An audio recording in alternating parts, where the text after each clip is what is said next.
From Joy and Ralph Ellis Stadium, it's the ICTN Game of the Week, District 7 6A. We've got us a little rivalry tonight, folks, the Nimitz Vikings and the Irving Tigers. Hey, everybody, Rob Willman with you, along with John Nelson.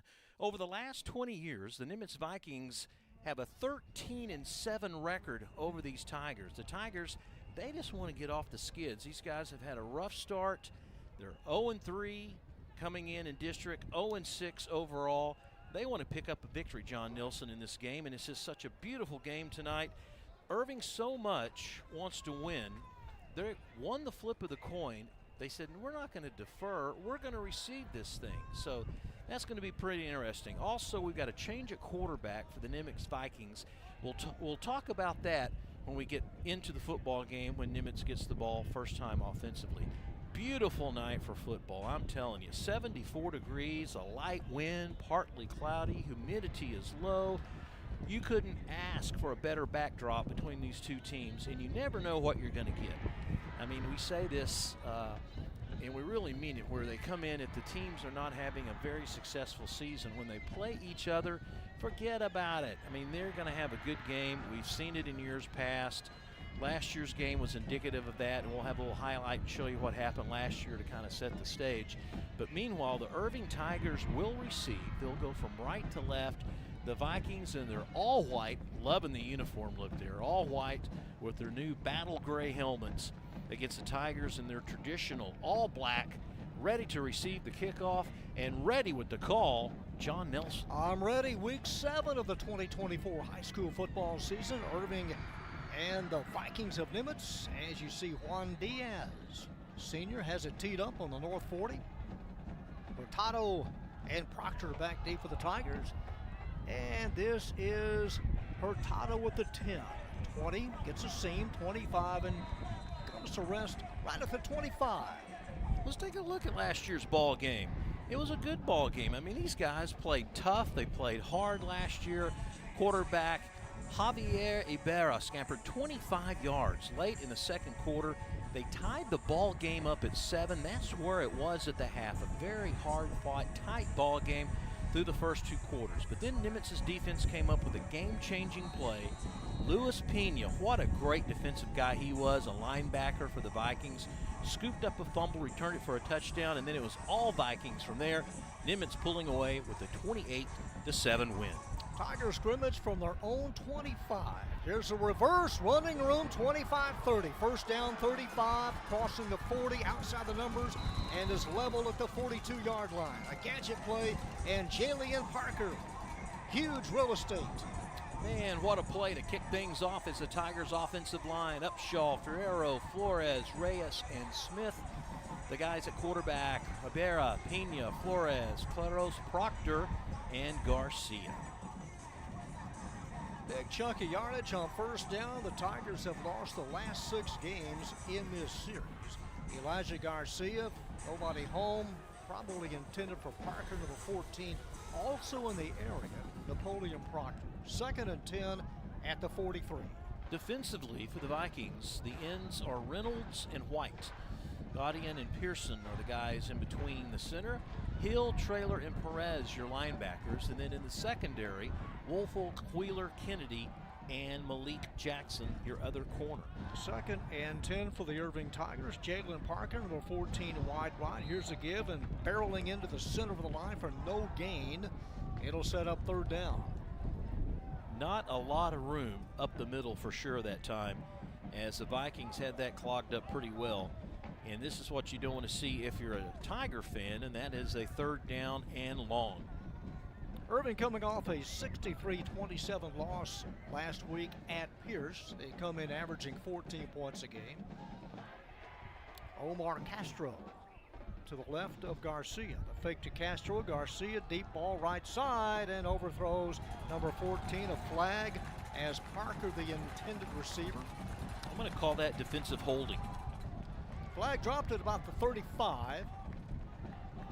It would result in a first down if it is against the Vikings. Nimitz defensively allowing 28 points a game.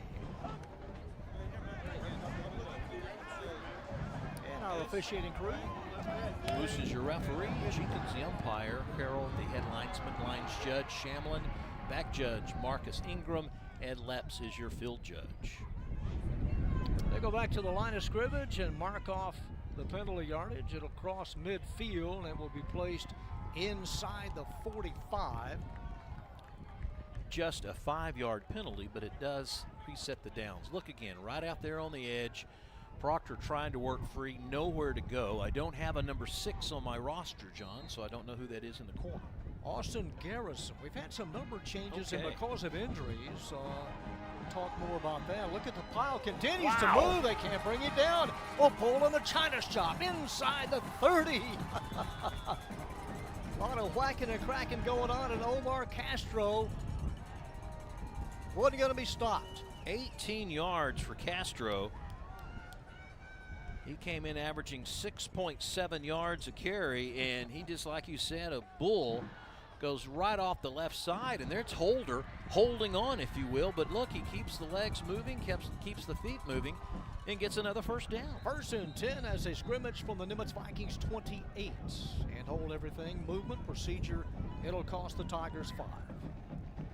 That's kind of power running we have not seen from these Tigers.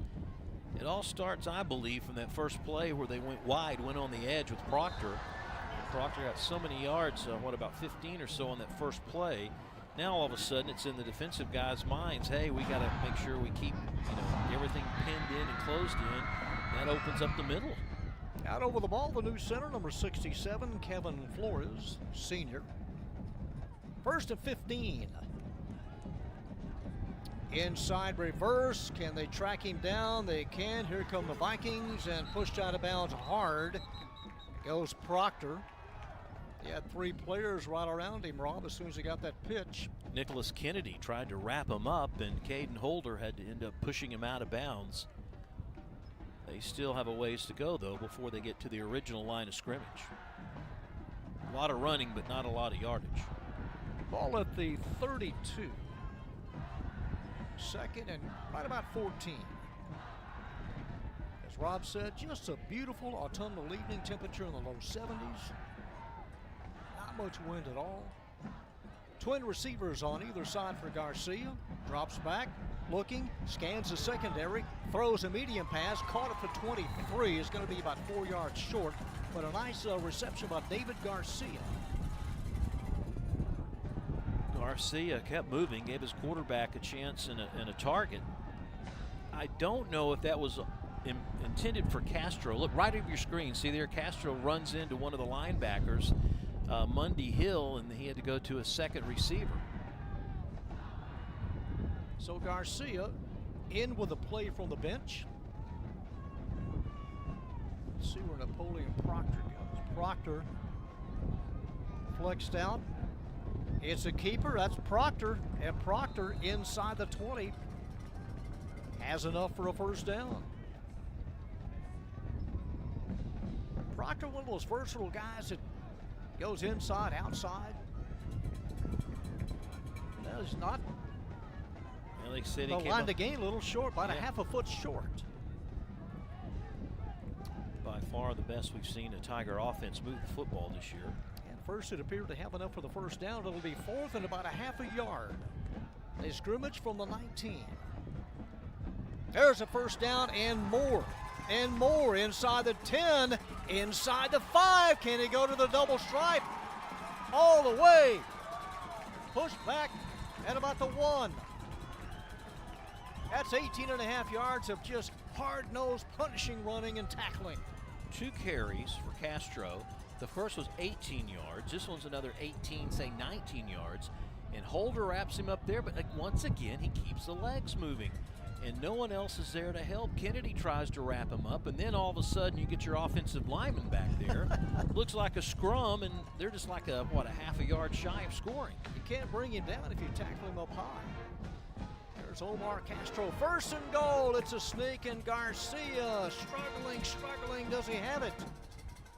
No indication yet. Try to hold that ball over the goal line. It'll be 2nd and goal.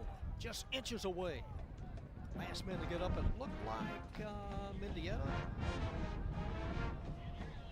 Second and goal for the Tigers. This drive started at their own 25. There's a sideline view, good loop view, perfect view there. See it struggling.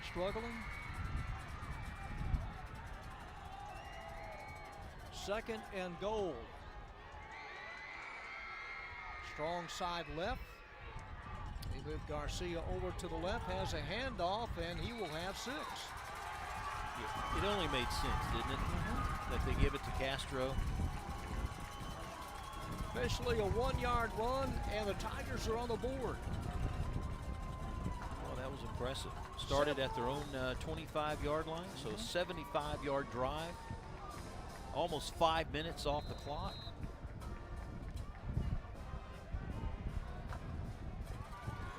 And the extra point is perfect. 7:10 to go in the opening quarter, and the Irving Tigers on top 7-0 in search of win number 1 this year. There he goes, right up the middle. Using one of the running backs to help push him over the line like he needs it. But it was nothing but power and brute strength, I think. Now, we've got to remember that, the Vikings, they have some players that aren't here tonight, and their middle linebacker is one of them. Carlos Castillo injured out, and he pretty much anchored the middle of that linebacker core, that second level defensively for the Nimitz Vikings. And I think they missed his strength on that particular drive. Castro just plunges over the left side. And a 7-0 lead, and a perfect, as you said, Rob, a perfect opening drive, exactly what the coaches wanted. And they will kick off for the first time.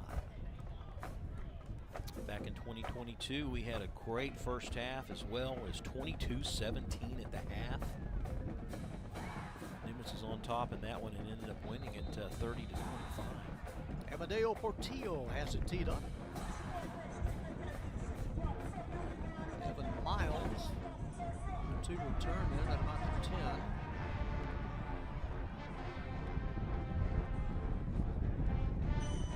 It is short.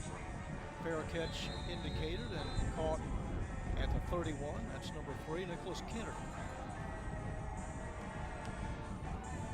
All right, start off offensively.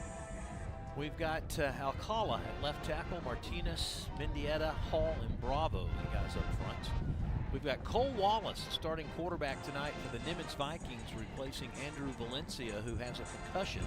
Contreras, Hernandez, Garrison, Evan Miles, and Caden Holder, who are playing both ways tonight. So a lot of changes here in week 7.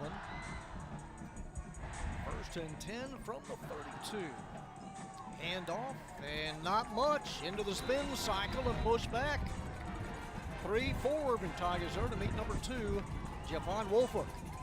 Defensively for these Tigers, Jesus Juarez, Perez Rotana, and Victor Cantarero, the guys up front. Alvarez, Alonso, Palacios, and Chavez are your linebackers. And in the secondary tonight for the Tigers, you got Figueroa, Perez, Diaz, Page, and Ventura.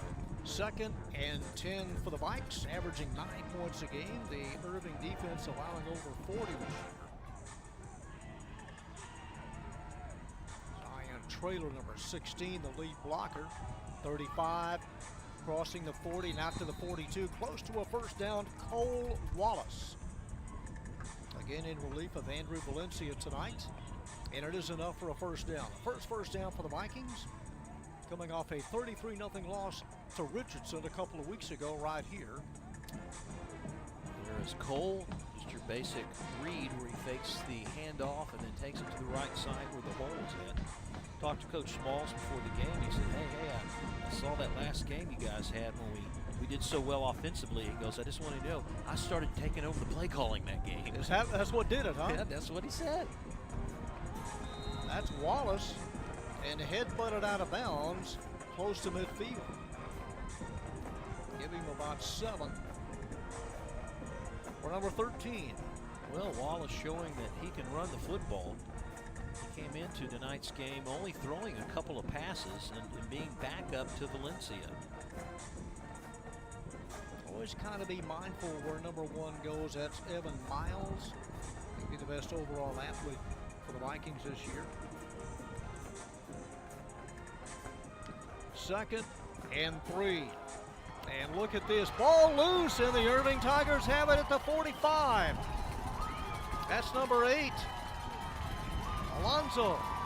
Jaden Alonso on the fumble recovery. Oh, they were in the backfield as soon as the snap came from center.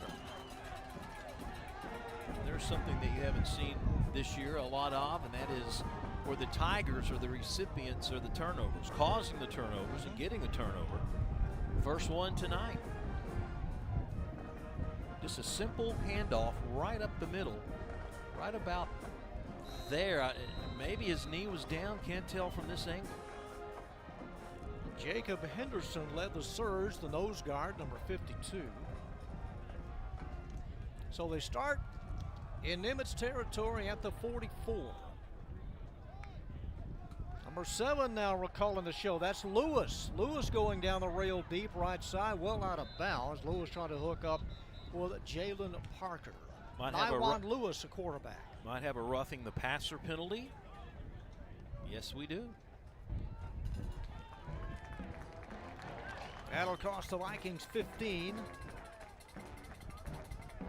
Now, what you get out of Nywan Lewis, a sophomore, is you get size. He is a lot taller than Garcia.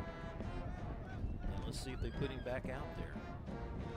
I'm going to watch the replay and see what happened. Watch toward the end of your play, right in the middle, and maybe a trip, maybe he acted a little bit. Hey, whatever it takes. But Devon Simmons, one of 3 Vikings on the quarterback. And now he's coming in off the sideline to continue out there, and that's Lewis, a quarterback. Eric Figueroa in, number 23, is a wide receiver. So Nywan Lewis is a quarterback, at least for this series. And a timeout taken. 5:08 to go in the liftoff quarter. Back here next week for the MacArthur homecoming. I don't think the Tigers had the offensive package they were looking for, and Coach Nickerson decided to call timeout and make sure everyone is on the same page. Sometimes you get that with a new quarterback. Irving loves to bring the quarterback after every play to the sideline to get the play from the head coach instead of using hand signals. And the personnel, the package they wanted, just not there. But so far, John, quite impressed with the intensity of the Tigers. Oh, it's difference between night and day here in the first 7 minutes.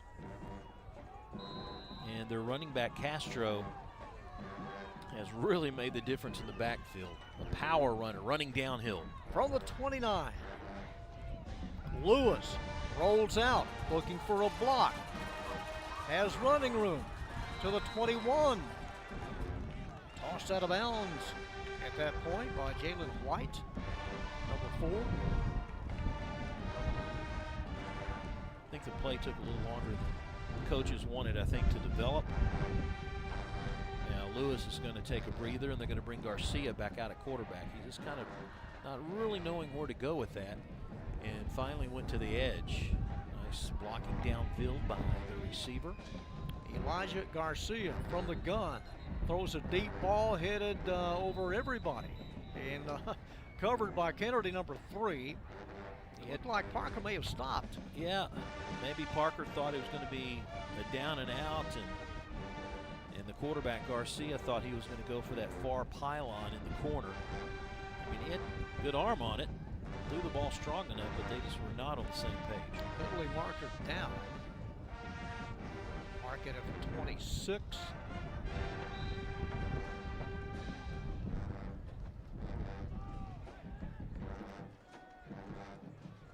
And waiting for Gardner, waiting for Elijah Garcia. Here he comes. Sprinting quickly into the backfield. Castro to his left. Castro gets a handoff. Castro met. He is mauled by White, number 4. 6'5", 194. Quite a presence there on the defensive end, number 4. And he was across the line of scrimmage very quickly. 6'3" senior. Set up 3rd down. They scrimmage at the 25. close to the 19 for a fresh set of downs. 3rd and 7. Tigers leading 7-zip, 3:36 to go in the opening quarter. From the 25, Garcia. There's Parker. And Parker makes the catch, backing into the end zone. Jalen Parker had a couple of touchdown receptions a couple of weeks ago, and Parker and the Tigers now extend the lead to 13-0. 25-yard catch. Vikings coaches were in the face of the officials saying that was incomplete, that was not a catch. Coach Smalls is already down, halfway down, talking to the official on the sideline who told him to get back. This to make it 14-0. It is up, it is perfect. And the Irving Tigers flexing their muscles early here on top, 14-zip. Let's watch this again. Let's see what the Nimitz coaches were talking about. Parker, he's got it, he's got it. Well, did he bobble it when he came down, but he's already across the line. Oh, yeah, see, it pops out of his hands.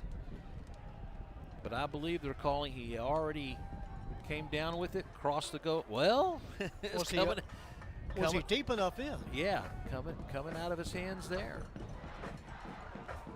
I could see it going either way. Didn't that remind you of that Butch Johnson catch in the Super Bowl for the Cowboys way back when against Denver? The diving catch? Yeah. I can see why Nimitz was upset. Well, in the eyes of the officials, he had it long enough. Right. As soon as he made the catch a yard deep, and then 2 yards further in, he lost it. Yeah, that drive only took a couple of minutes. About a 53-yard drive and all. We'll look at it one more time.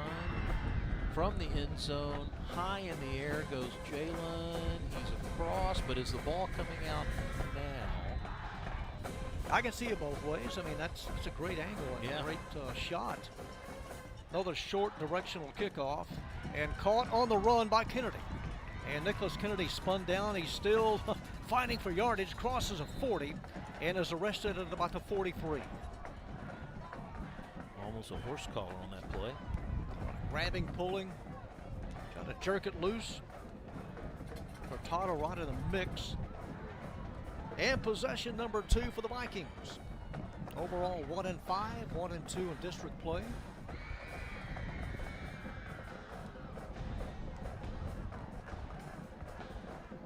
From the 40 feet right between the hash marks. So far each team with 2 possessions here in the first quarter, but the Vikings have made the most of their 2. Evan Miles in motion. Christopher Hernandez wide to the right. This is Miles, and Miles loses a yard. Cordova for the pull down. John, there just seems to be tonight just a different look by these Tigers. They seem quicker, faster to the football. Yeah, they got a bounce to their step that we haven't seen this year. No. Last couple of years, to be honest. Loss of a yard, 2nd and 11. Sideline left, open field right. But, you know, we've seen these games plenty of times, and that the 2 halves can be so different. Cole Wallace crosses midfield. Wallace is double teamed at the 45 and has enough for a first down.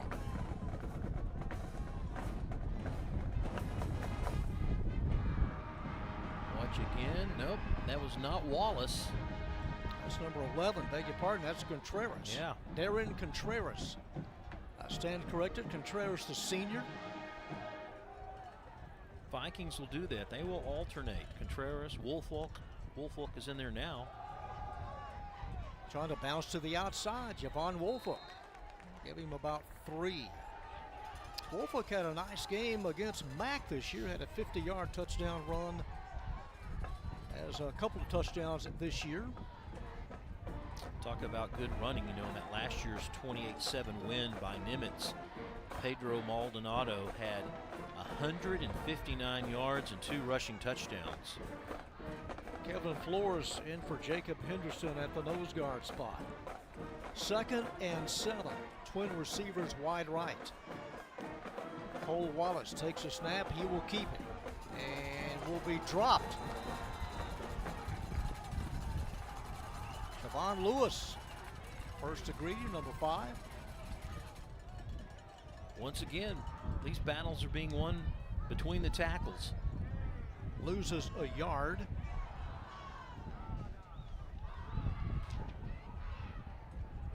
Third and 8. We haven't seen Trayvon Lewis defensively in the games that we've done this year. Miles and Hernandez wide right. And this is Hernandez. Hernandez twisted out of bounds close to the 30. The quarterback a couple of years ago, Christopher Hernandez, senior. And move the sticks and a first down for Nimitz. Glad to see Hernandez get involved. I think this Viking team is just trying to find a way that they can get him involved in the offense. He was so much part of that offense last year, making big plays, that he's really been handcuffed so far this year. Evan Miles, number 1, wide left. And a bobble, and there to save it is Contreras. Contreras, as it got away from Wallace. Lewis again on the tackle. Man, he's had an outstanding first quarter. Palacios had his helmet ripped off, and he will have to come to the sideline. Now, did somebody from Nimitz rip it off? Because I did see a penalty flag after the play. And the head linesman has the flag in his hand. Let's see what the call is going to be.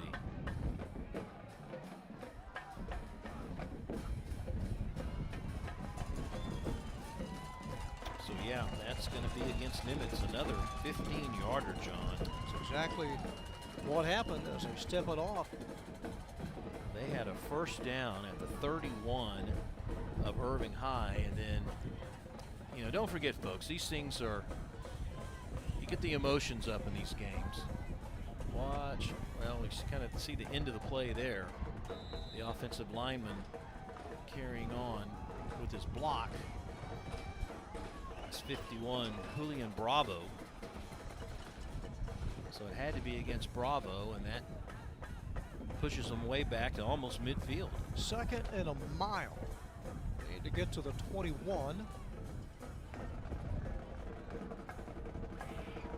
So Hernandez and Miles wide left. Rolling out. This is Wallace, throws against the body. It is broken up and intended for Hernandez. Providing the coverage, number 21, Kamari Dove. A little underthrown. Hernandez with deceptive speed. Just ran a go pattern going down that far sideline. And Wallace just didn't have enough on it. Third and 27. Coming close to the end of the opening quarter. Ball at the Irving Tiger 48. They continue to switch out the running backs between Wolfolk and Contreras. Third down is just, you know, it's hard to come up with those third down and like 27 yards to go. What do you have in your playbook on 3rd and 27? It's a running play over right guard, not much, piled up at the 44, and that will be the last play of the opening quarter. A couple of Irving Tiger touchdowns, and at the end of one, it is Irving 14, the Nimitz Vikings nothing.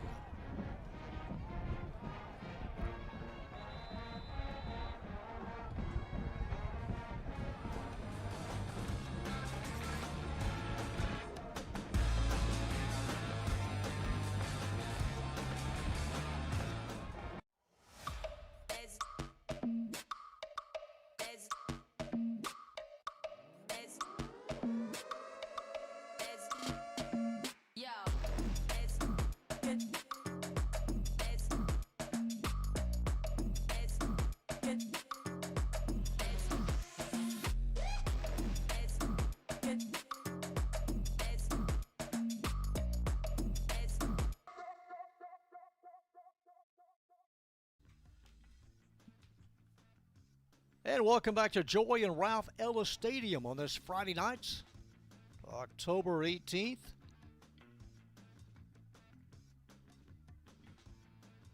Tigers getting a 1-yard run from Omar Castro, and then Parker on the receiving end of a Garcia pass from 25. Both extra points good. And this is how we begin quarter number 2. The Nimitz Vikings facing a 4th and 22. Have to give it up. Back deep, number 14, Jalen Parker. That's Hernandez. Very high, hits at the 20, takes a Nimitz Vikings roll inside the 5, goes out of bounds at the 4. Nice punt by Hernandez. Got a great roll. And now this is the first time that the Tigers are pinned back. Let's see what Nimitz can do to try to get a little field position out of it. Got about a 16-yard roll after it hit at the 20.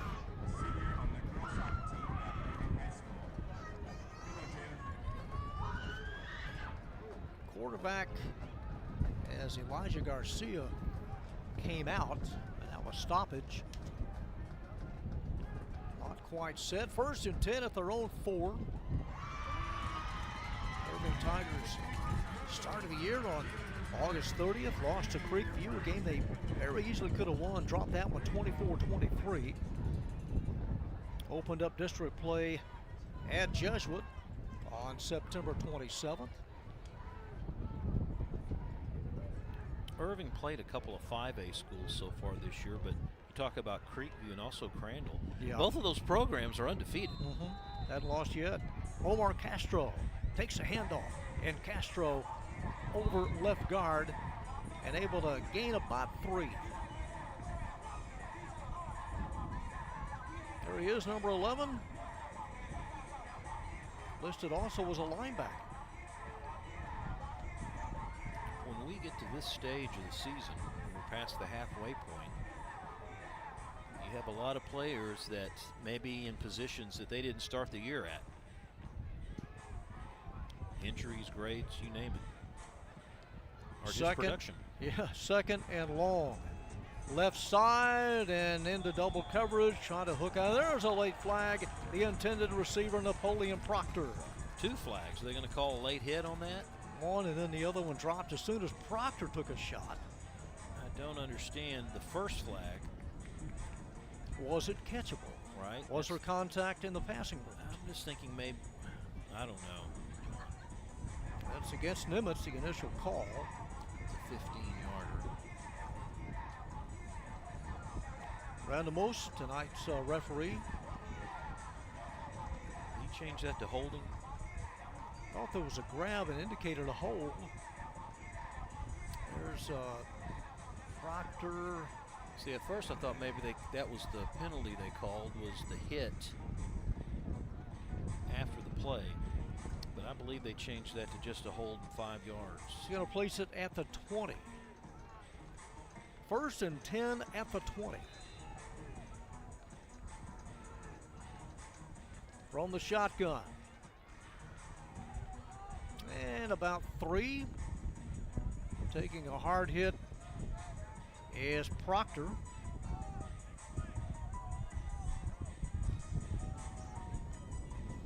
Set up 2nd at about 7. Just underway in the 2nd quarter. Tigers last defeated Nimitz in 2017. That was their last victory over the Vikings. A 14-7 win on that night. So Garcia, number 10, he'll send Proctor wide left on 2nd and 7. Garcia straight handoff, 25, lost. Fumble. Ball is loose, still loose. It's kicked around, and the Vikings have come up with it. Kicked into the hands of Mundy Hill. So both teams, John, have now turned the football over. And we talked about field position. It all started with Irving having to take off from like their own 4-yard line. Their backs to the end zone. They got one help because of a holding penalty, but then that turnover gives the Vikings their best field position of the night at the 31. What right there, ripped it out. Is that somebody kicked it and Hill ends up with it. So they start from the 31, 1st and 10. Wallace throws, caught, crossing pattern at the 17. Got a flag, John. See if this play stands. Hernandez, the receiver. But the flag will shut down that play.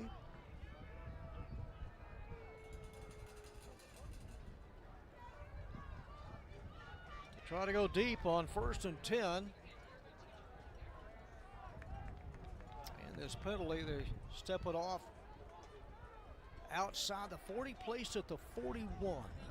So the 10-yard penalty. Javon Woolfolk comes out. Started to say Wallace.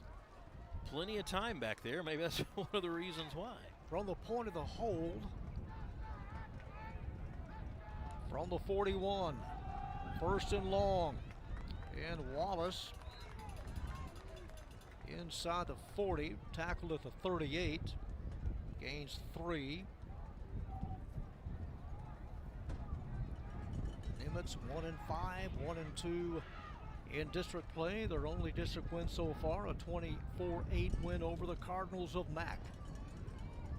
As far as stats go, it's Woolfolk that had the better per rushing average, but he's only had 177 yards so far. It's Contreras with over 300 yards as the leading rusher statistic-wise. Hernandez in motion, and here's a flag dropped as soon as Hernandez got the inside toss from Cole Wallace.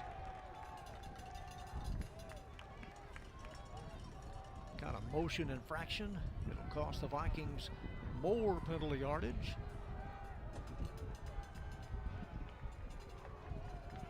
You know, when they did hook up with Hernandez that last time, and of course, you know, Hernandez did so well last year at the receiver. He's still playing the same position he did last year, but they just haven't been able to get him the football like they did back in 2023. I'm sure they'd like to get it into the hands eventually to Evan Miles. There's a nice run over the right side. Number 11, Darian Contreras, the senior. Got a quick opening hole that he was able to find as he comes out. Yeah, it was the Maldonado show last year at quarterback. Yeah, he was effective all night. From the 36, 3rd and 15. Here's Wallace. There's a handoff trying to get to the outside and tied up by number 19, Hayden Jones. Jones with a nice ankle pull. And again, Lewis in on the stop as well. And the drive stalls. A loss of a couple of yards.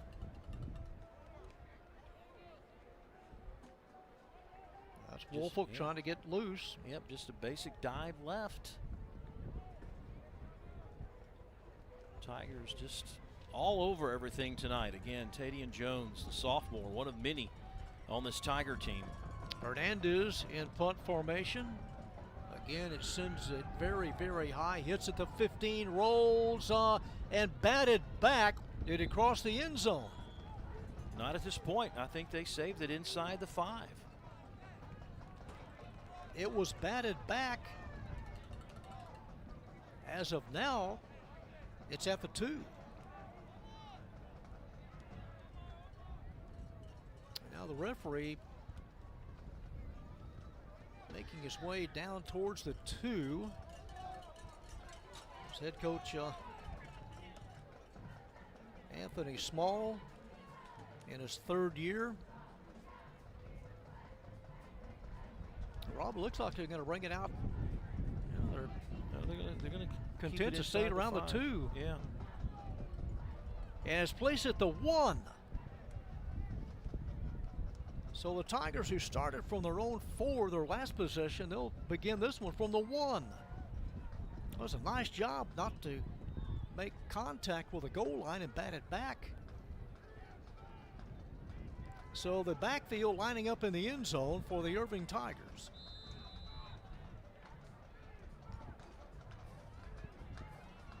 Handoff, just trying to get some breathing room and maybe a couple of yards. Pyle moving it back. Castro, the running back. team on top 14-0 in search of district win and season win number 1. Jan Bastillo, kind of an H-back, number 33. As Garcia brings in the play, winding down to the 7-minute mark, 2nd down, 8. Jalen Parker wide right. It was looped up, and that's a free ball. Intercepted at the 26. This is Kennedy, Nicholas Kennedy, trying to get to the double stripe, and he does. A 26-yard interception return. Just a center fielder taking a fly ball and running away with it. Nicholas Kennedy on the interception return for a touchdown. Well, you know, I want to say to some degree, field position played a role in that. And then when the quarterback just threw that up, there he was, Kennedy waiting on it. So an easy 6 for the senior safety. And the Vikings are on the board.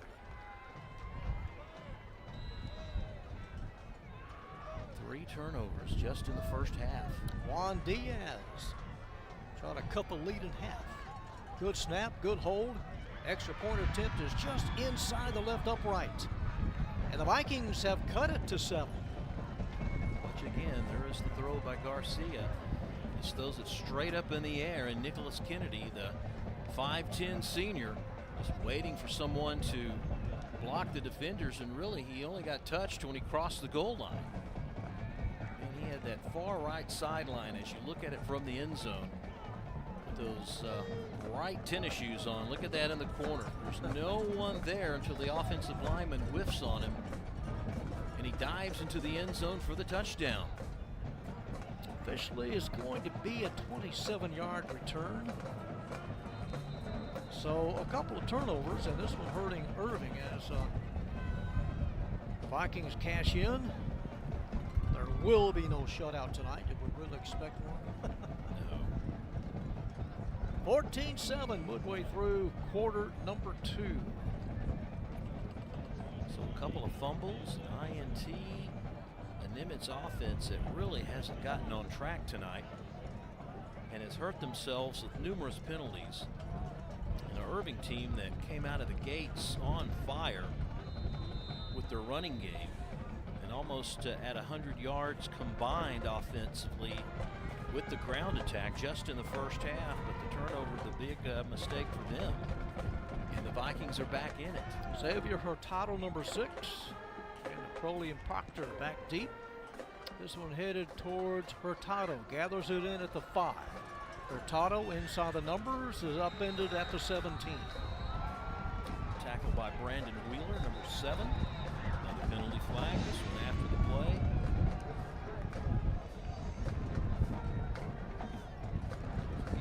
Emotions run high here. I think you're going to see a lot of silly penalties, to be honest. Well, we don't want triple digits. We do not want both teams accumulating a total of 100. Right. Want to stay away from triple digits at the end of the night.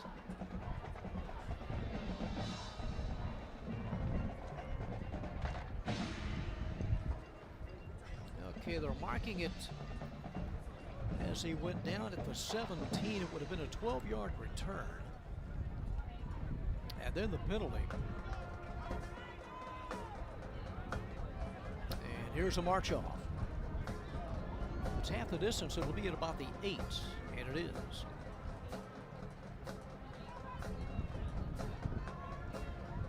So from the 8-yard line, that's where the Tigers begin this drive, their 5th possession.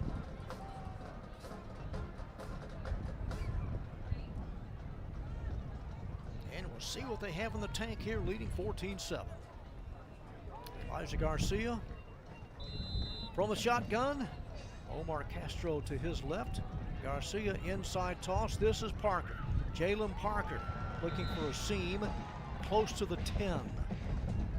Vikings have done a good job keeping Parker bottled up after that first initial big run he had. And if you're Irving, you still want to be aggressive. At the same time, you've got the ball deep in your own end of the field. You don't want to turn it over again and give Nimitz a chance to tie this thing up before the half. 2nd and close to 9 for the Tigers. Home black with gold trim, those Purdue-looking gold helmets. 2nd and close to 9. And nothing at all, clogged up, maybe a half a yard as Castro bent back. Castro had a back-to-back 18-yard runs his first 2 carries of the ball game, but since then he's only managed a yard and a half to 2 yards a carry since then. Needs a long 7 or a short 8. Eric Figueroa, number 23, in as a wide receiver. Big play here, key play, 3rd and 8. 5:20 left before halftime. 3rd down. Garcia looking, throws it right side and overthrows everyone, looping it over the head of Parker. And they'll have to give it up. Well, they only gained 3 yards on that possession.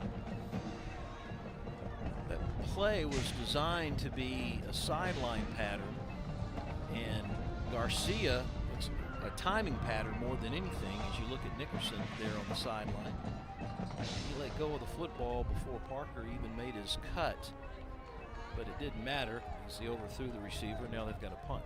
Austin Garrison, number 6, awaiting the punt. From the end zone. Garrison glides over, fields the punt at midfield. Garrison evades one, and here come the black shirts as Garrison shoved back. Couple of Tigers downfield, Edwin Chavez among them, number 34. Good job by Tiger special teams on that punt. Here we go, flip-flop again. It seems like we've seen a lot of changing possessions here very quickly here in the last few minutes of that 2nd quarter. Line of scrimmage, the Irving Tiger 44.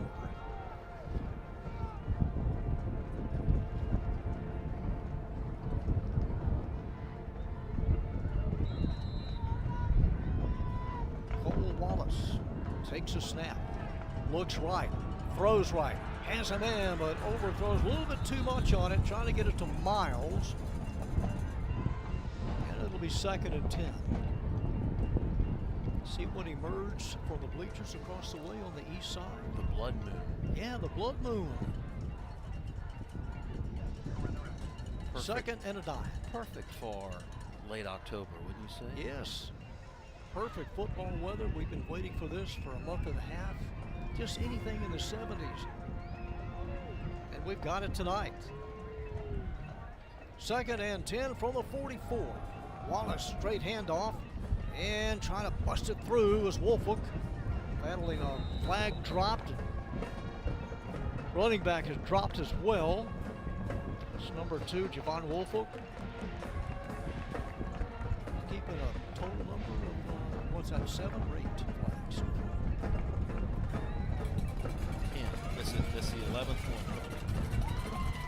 Double digits already in flags. Got a hold on the Vikings. So it's a break for the Irving Tigers. It's, trying to hold them at bay here on top 14-7.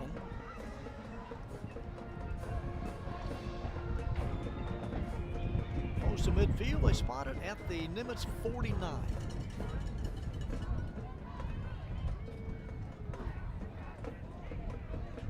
Second and 15 as they deploy the receivers. That would be Hernandez and Miles. Here's Wallace looking that way.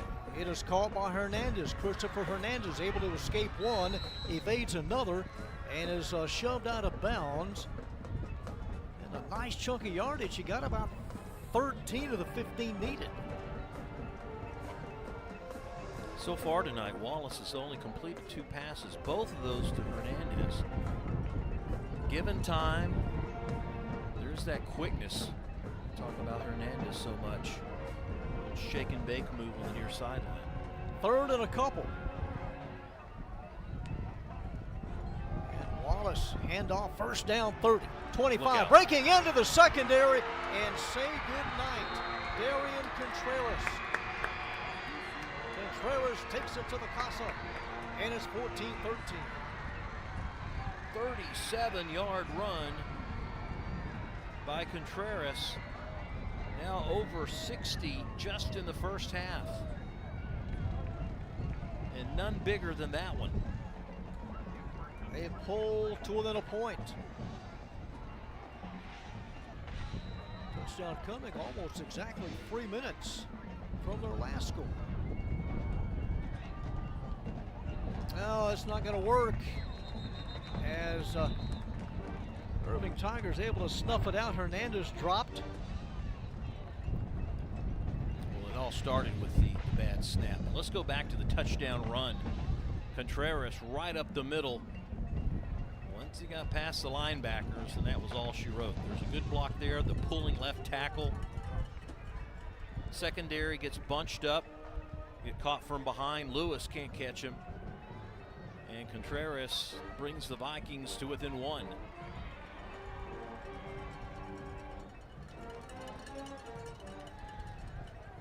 So a 14-13 lead as Nimitz will kick off. Tigers next week have a date at Bergner. Nimitz here on a Thursday will host Lake Highlands.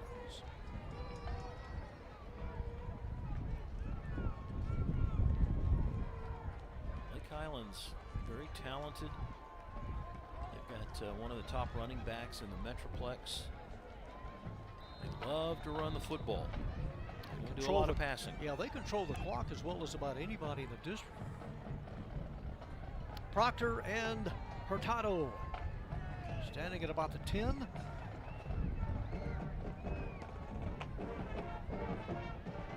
that is Hurtado again. 15-20. Hurtado 25 and dropped at about the 29. And slow to get up. That was a nice tackle that time by the special team, Brandon Wheeler, number 7. Hurtado had the sideline if he could have broken that one tackle. Possession number 6. It looked like Hurtado's not quite right, still kind of hobbling. So from the 29, 3:27 to work with, leading by 1.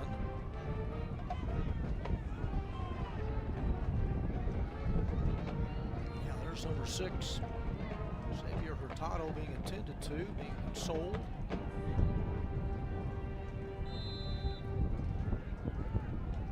I formation this time. Deep handoff to the fullback. And right at the 30, a hard yard pickup for Castro. John, I've noticed that the Vikings playing a little different, a little tougher on the middle. I don't know if at one time I thought I saw Mendieta, the center, come in there to take turns trying to clog up the middle, but in the meantime, Keyshawn Price, a freshman, a lot of youngsters on this Viking team, number 99, 306 pounds, trying to make it tough. Garcia, quick screen pass, 1st down, face mask, and a 1st down will stay plus yardage. Omar Castro on the short screen pass from Garcia. Through contact at about the 40. And a huge gain for the Tigers. Love that call. Love the screen call. You don't see it too often, but executed really well. And with the Viking mistake, that's going to propel them even further down the field. Watch right, yeah, just barely picked it up right there. Jalen White, number 4, grabbed the face mask. And they're 15-yarders. We don't have the 5-yard variety anymore. Automatic 15 from the 29 of Nimitz. 1st and 10 Tigers again, the I formation. Another handoff. Nice opening. 20, 15. to the 10. It'll be first and goal. Castro ripping off yardage right and left tonight. Great first half. I mean, this is nothing, than just to right up the middle. But again, give the guys up front, those offensive linemen, pushing Nimitz around a little bit, maybe taking advantage of some aggressiveness. But whatever, they're moving the football, and we've got a timeout with almost 2 minutes to go before intermission. We'll have both bands, drill teams. We'll recap the scoring and let you in on who's doing well statistically and some of the mistakes penalty-wise that's happening. Under a full moon, a lot of action. Tigers poised to maybe score again here before the half. So far in 7-6A, it's kind of the Richardson School District heading the charge after 6 weeks of action. We've got Richardson High on top at 5-1, 3-0 in district, along with Lake Highlands. Right behind that is Berkner and Pierce, and kind of surprisingly, Jesuit back at 1-2. Jesuit at 1-2 in the list, as well as the Nimitz Vikings, Mack and Irving at 0-3 there over in the district play. So I'm surprised that Jesuit is as low as they are. Surprised that Richardson High is as high as they are. Berkner showed that they could mix it up last year, and Lake Highlands has always had a very solid team. What do you think here? A steady diet to number 11. That's the call. And Omar Castro with his second rushing touchdown of the night. Well, that was easy. Wasn't it, though? I mean, you didn't even get the trivia question out on who was going to take it, and Castro was already in the end zone. So that ups the ante to 20-13. For 29, Portillo, and just inside the right upright. It was hooking, it was fading, but got just enough of it, and it is a 21-13 Irving Tiger lead. The Tigers have only scored 21 or more points twice this year, and we're just at the first half. But look at the blocking, look at the lane they give him, and then once he sniffs the goal line, it's Saul Castro. Look at the lead block, excellent job by the right side, pulling Kevin Flores. He's filling in tonight at center for Fernando Serrato, and man, he's just making all those carries count. Plays linebacker, but tonight he's a running back who runs like a linebacker. See ever? Did you see the Toy Tigers? Yeah, Irving scored 27 against Pierce in a losing effort, and they scored 23 against Creekview. Those are the only two games that they've scored more than 20. They're at 21 now with 2 minutes to go, but we have seen these crosstown rivalries where, like even last year, I believe, the year before, where all the scoring was in the first half, and in the second half, there's like maybe one field goal or one touchdown. So, coaches will make some adjustments at the break. Will they ever? Again, Nimitz has won the last 6 games in this series, and they're averaging 33 points over that span. It's 21-13, Tigers on top, 2:10 to go before intermission. A short pop fly and caught at the 40, backing away and able to secure it was Davion Ross. On that catch for the Nimitz Vikings, and they have a little over 2 minutes to work with.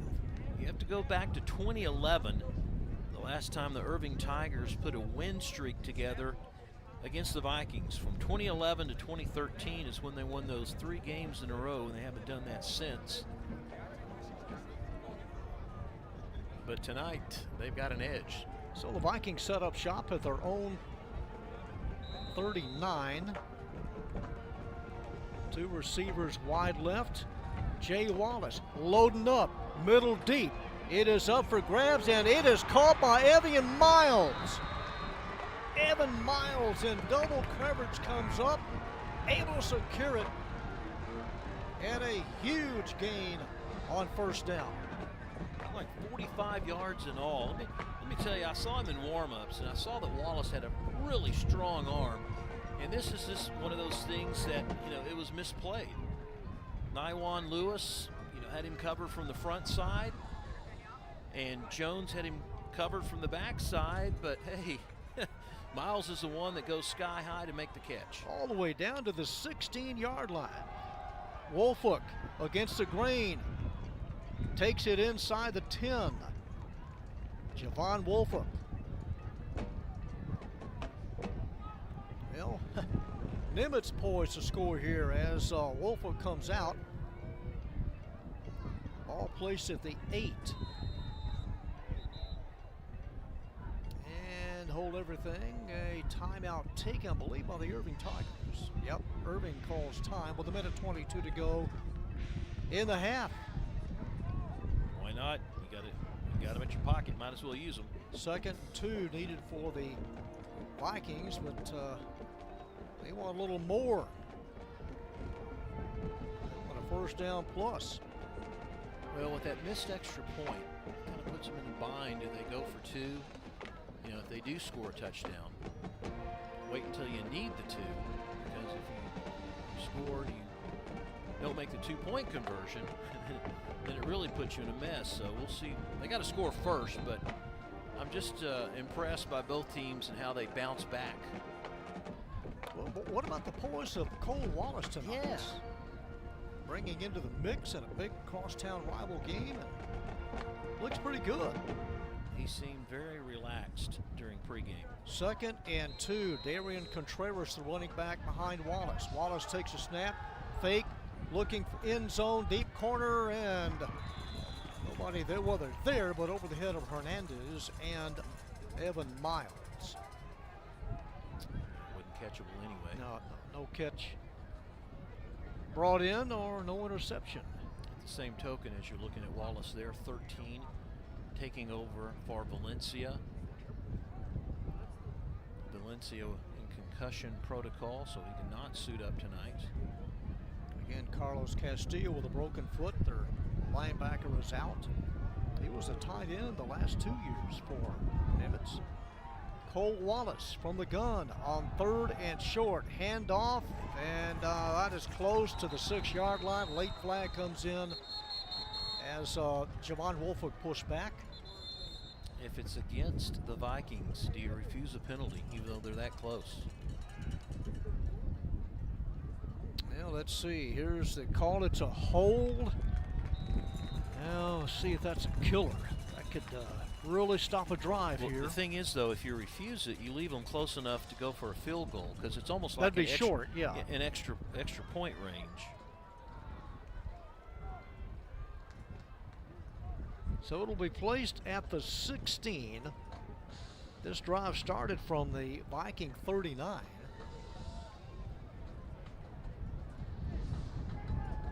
I won't tell you the yardage yet, but that is the 8th penalty against Nimitz in the first half. What was our over-under a couple of weeks ago? We went over. It was 10. It was 10. That and leg cramps. Remember our leg cramp over-under? Met that quota plus some. Yeah. And you graded on the curve. We do.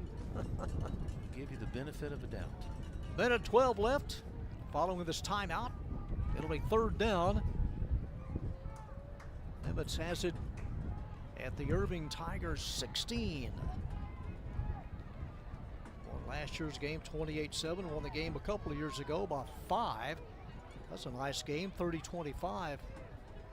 2 years ago. Yeah, that was, they had a combined 700 yards of offense between the two teams in 2022.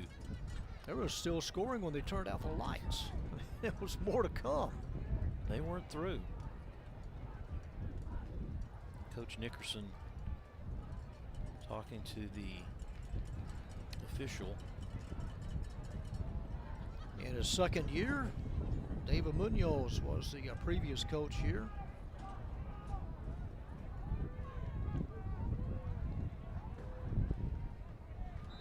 Okay, 3rd and 8 from the 16. Wallace looking to the corner. He's got a man wide open and an easy catch for Christopher Hernandez right in the deepest corner of the end zone. tippy-toed in. He made sure he had plenty of room. And we get Hernandez on the scoreboard. Just lobbed it up. Hernandez waiting for it. John, that's only his second touchdown reception of the season. And of course it has to come against Irving High, right? The crosstown rival. Waiting for that game all season. So Juan Diaz will go for the conventional one to try to make it a 1-point game. The extra point is good. It slides through. And it's a 21-20 Tiger lead with 1:05 to go in the half. That was nice. That was nice by Wallace and the senior Hernandez. He just waits for this thing to come down. I mean, he's wide open. Waits, and he almost had 2 feet inbounds. You only need 1. Wallace with plenty of time. Might have been a defensive mess up there by the Vikings. Giving chase was Austin Garrison. And I don't know if Garrison thought he had deep help from the safety or not. So after Omar Castro scores to make it 21-13 for the Tigers with 2:10 to go in the half, Nimitz comes right back as Hernandez on the receiving end of that toss with 1:05 to go. 21-20 as Juan Diaz set to kick off.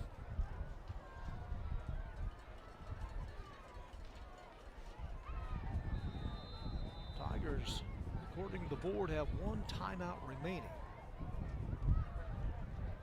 Xavier Hurtado. Yeah, that was Hurtado that I think got mixed up on defensive coverage. Here he is at the 2, crosses the 15, crosses the 20, and is smacked down hard at the 20. Xavier Hurtado, a 16-yard return. Possession number 7 upcoming for the Tigers. It will be the Vikings who will get the ball back in the 3rd quarter. Irving received the opening kickoff and cashed in on a nice 75-yard drive. He had a 14-0 lead after the 1st quarter had ended. And then we had a couple of turnovers in that 2nd half, 1 by each team. That last drive for the Vikings, 61 yards. No slouch themselves as they go long distance. Tigers from the 21. And just taking a knee. Trying to just preserve that 1-point lead. And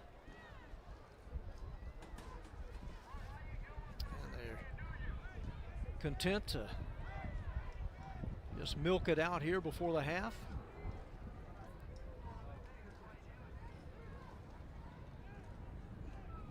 Again, highlights, stats. It may be a song and dance at halftime. Whoa, let's hope it's somebody other than us. From the 15, another drop to the knee by Elijah Garcia, and that will do it. First 24 minutes in the books. As we go to break, it is the Irving Tigers on top of Nimitz, 21-20 on our ICTN Game of the Week.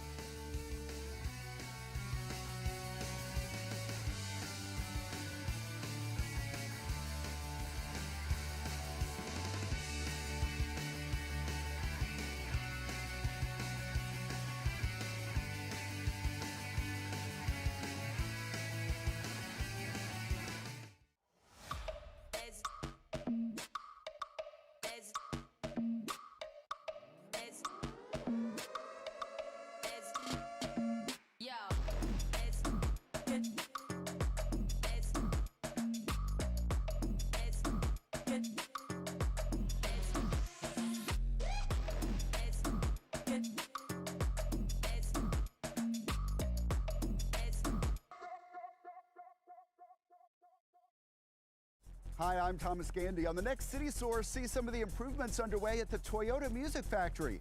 We'll also have these stories. The Irving Hispanic Chamber of Commerce is hosting its annual gala, and this year's theme is Boots and Bling. We'll have highlights. Also, some adoptable dogs have a fun experience outside of the shelter as a running group takes the dogs on the Campion Trail. And yes, there are some unexpected moments. Those stories and much more next time on City Source. That's at 6 p.m. on ICTN Now, Spectrum Channel 16 and Frontier Channel 30. And at youtube.com/the City of Irving for all of the important local stories and information we bring you on ICTN City Source. Oh, what a fun first half. Vikings and the Tigers. The Tigers holding on to a 21-20 lead. We'll take a look at the highlights and halftime statistics in a moment. But first, let's go down to the field where both drill teams are set to perform.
Nimitz High School Viking Band.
And a nice halftime performance by the Nimitz Viking band. We're at halftime. The Tigers on top, 21-20. Boy, what a fun first half. We had pretty much everything between long plays and turnovers and even the long drive. And Castro started things off with the 7-0 lead of the Irving Tigers, taking it from about the 1. They come back and score again. Jalen Parker, nice catch.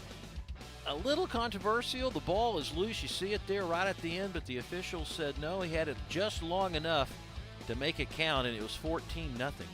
And then there was a fumble by Irving. Nimitz had to punt, though. They couldn't do anything with it. Irving got the football back again, but then Nicholas Kennedy with the interception, plenty of green in front of him, goes 26 yards in all, made it 14-7, Tigers still on top.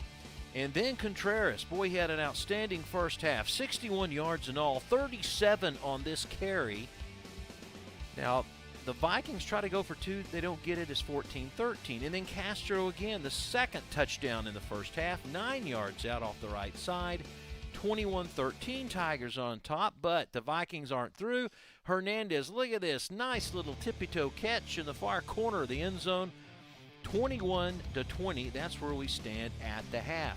Statistically speaking, pretty even if you look at the total yards. Vikings 143, Tigers 133. Vikings pretty even if you look at the pass-to-run ratio, but it is the rushing game for the Tigers that has made the difference so far. Both teams committing turnovers, Tigers 2, Vikings just 1, but look at the Vikings with 8 penalties in the first half, 75 yards in all. A couple other scores at the half tonight. Irving MacArthur is playing Jesuit on the road, and Jesuit leading 34-7. Meanwhile, in another game in the district, Lake Highlands against Richardson Berkner, and Lake Highlands leading 17-0 at the break. So now it's time for the Irving Tigers to hit the field and do their halftime performance. So let's go down to the field for that. There's a rocker on there too, and that thumb button is your top, all right? Big thumb, right here. Yeah, that's your top, okay? Just walk on.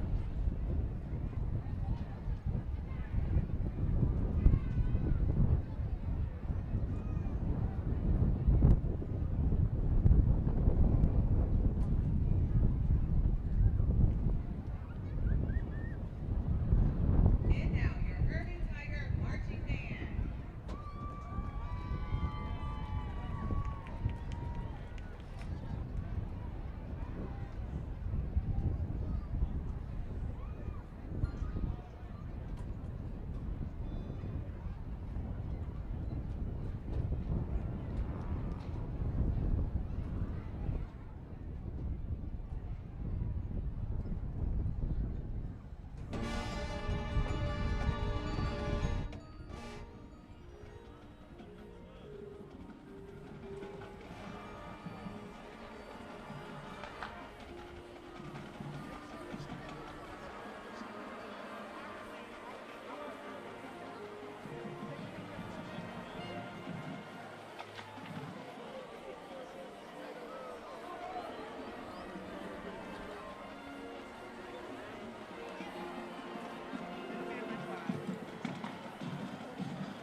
Tiger Band. So we are at the break. Both teams have finished their halftime performance, and both teams about ready to get on the field. We're going to take a break, and when we come back, we'll have the kickoff to begin the third quarter.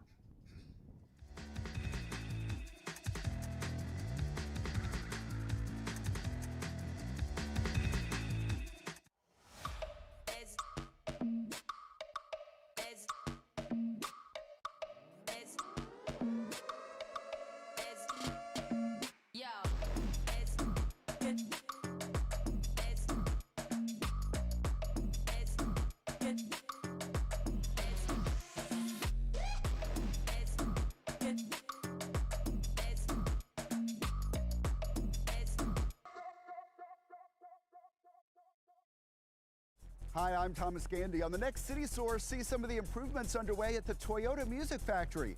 We'll also have these stories. The Irving Hispanic Chamber of Commerce is hosting its annual gala, and this year's theme is Boots and Bling. We'll have highlights. Also, some adoptable dogs have a fun experience outside of the shelter as a running group takes the dogs on the Campion Trail. And yes, there are some unexpected moments. Those stories and much more next time on City Source. That's at 6 p.m. on ICTN Now, Spectrum Channel 16 and Frontier Channel 30, and at youtube.com/the City of Irving for all of the important local stories and information we bring you on ICTN City Source. The Royal Opera of Madrid and Fever Dallas are bringing authentic flamenco to Irving. Experience this passionate traditional dance production created and performed by award-winning dancer El Guillo.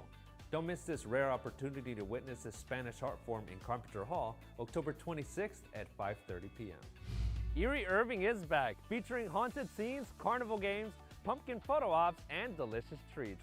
Make sure to wear your best costume. This irresistible event happens here at Trinity View Park October 26th at 6 p.m.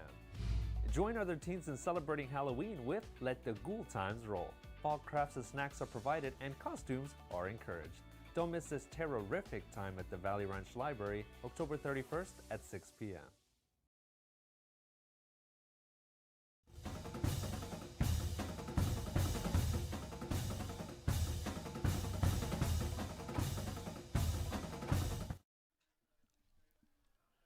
Oh, what a beautiful shot, John, to start off the second half. Under a full moon, and we've got 24 minutes. Who knows what's going to happen? Every time I see that, I think I see Jackie Gleason's face in it. Or, since we're so close to Halloween that, maybe a witch or something flies by the moon. Who knows what will happen? It's the honeymooners. To the moon, Alice. To the moon. Irving Tigers set to kick off. They roared out to a 14-0 lead, and then all Nimitz in the second quarter as they hung 20 on the board. Another directional kick, and no fair catch taken, and is bombed at the 31. Nowhere to go, nowhere to hide as number 3, Nicholas Kennedy. Where was the blocking? Where was it blocking for me? His choice. Everyone else thought he was going to call for the fair catch. His choice.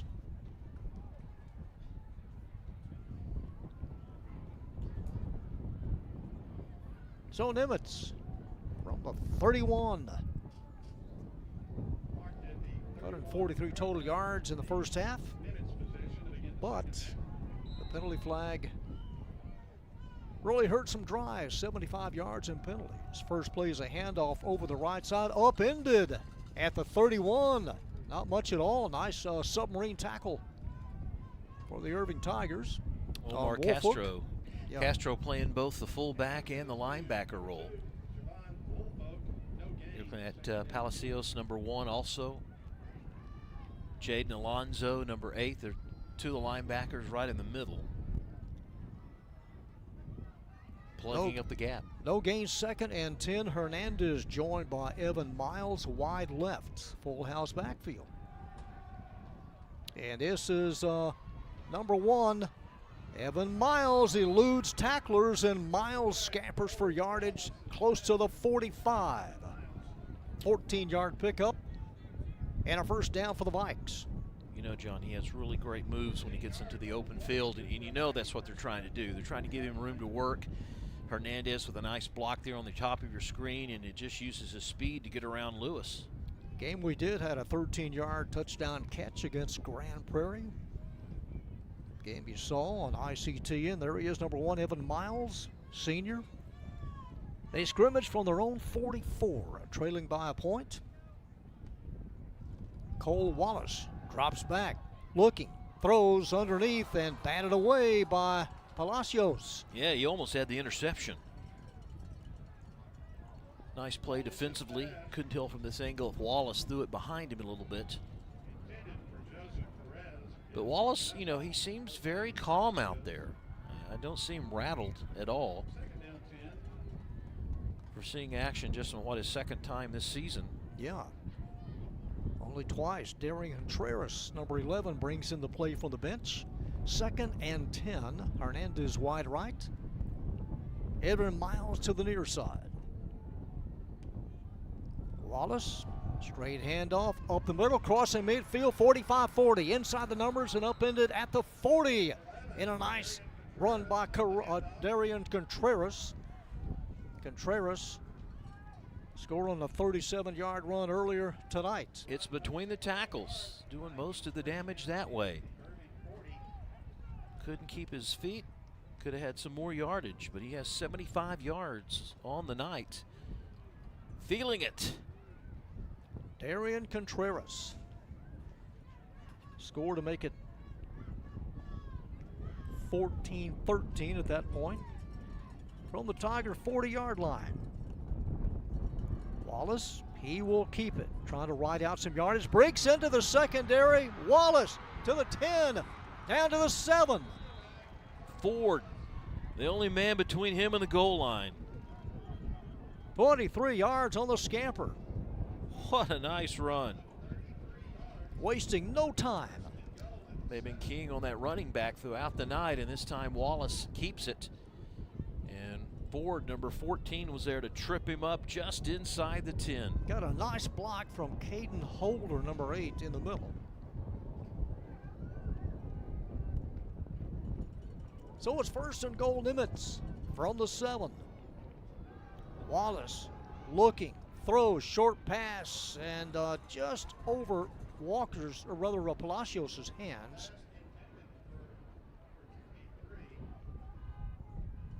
Oh, Palacios got a hand on it, but incomplete. 2nd and goal.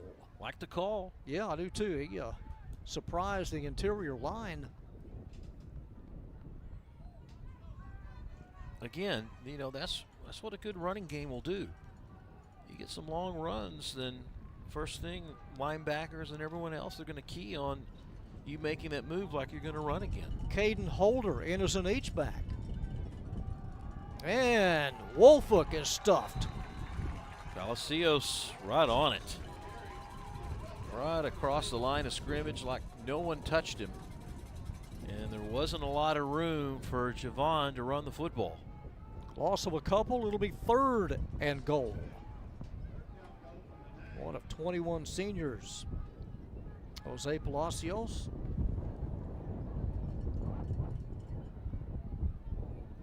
I don't know, are we in Contreras 2-down territory? Well, if he's good from 37, he's a pretty good short-range runner as well. Play action. Wallace looking, loops one deep to the end zone, overthrows Hernandez, who was guarded tightly by Tayden Jones, and it'll be 4th down. You know, Hernandez was open just for a split second. And it's one of those things that, you know, Wallace is going to look at the video on Saturday and say, ooh, I should have thrown that sooner. I mean, the window was very tight on Hernandez being open. And then Hernandez has run out of room to run there on that far corner, and the DB caught up to him. This is well within Juan Diaz's range. Had a 33-yarder against Sam Houston. This from 26. Spotted and goes to the bars for 3. Juan Diaz, 26 yards out, and a lead change. Nimitz on their opening drive here in the second half, able to make it now 23-21. First time tonight they've been in the lead. The Vikings in their upcoming schedule for the remainder of the season. Hard to believe we've only got 3 more weeks after tonight. And they've got a tough one. Again, Lake Highlands could be number 1 or number 2 once the dust has settled. Pierce, an explosive offense. And they finish out the season against Jesuit, who's a solid team. I just don't think they're as good as they have been in the past. But still, 3 tough opponents to finish out the 2024 season. So now the Vikings on top by a deuce. A spinner and caught at the 7. Hurtado trying to work his way upfield and draws a crowd at the 24. So that's where the Irving Tigers begin. Or not Hurtado, beg your pardon, that's number 5, who's down to Trevon Lewis. Trevon Lewis on the return is shaken up. Hopefully that's just a cramp. And nothing any more than that. Let's see if they do the old stretch the leg routine. Yep. All right, Doc.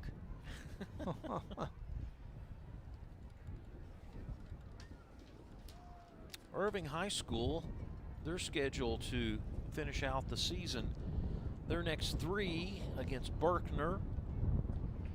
MacArthur will have that game for you. And then the last game of the season at Lake Highlands. Should have brought a long sleeve shirt tonight.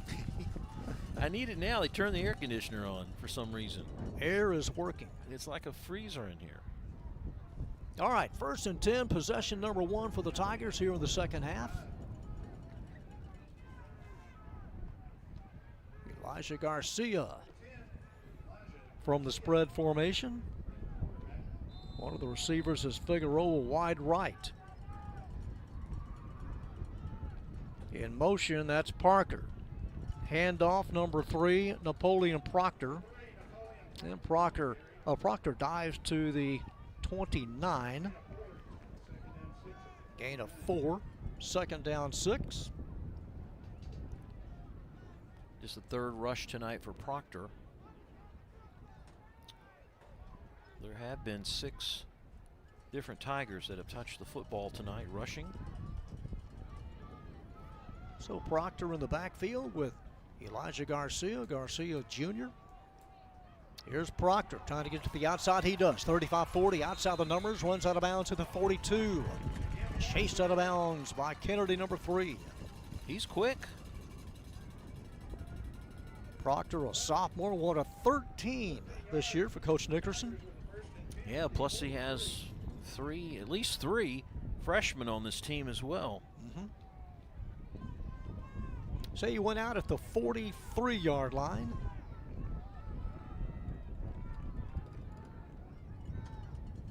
Play action, safety valve pass, caught on the run, and another first down, and hit hard out of bounds goes David Garcia.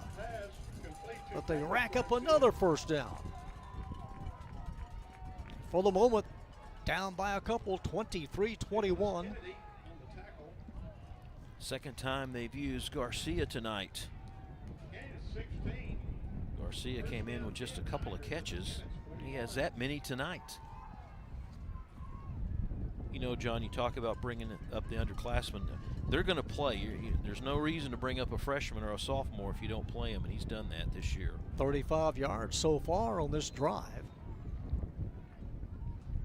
To the 38. Gain of 3. It'll be 2nd and 7 for the Tigers.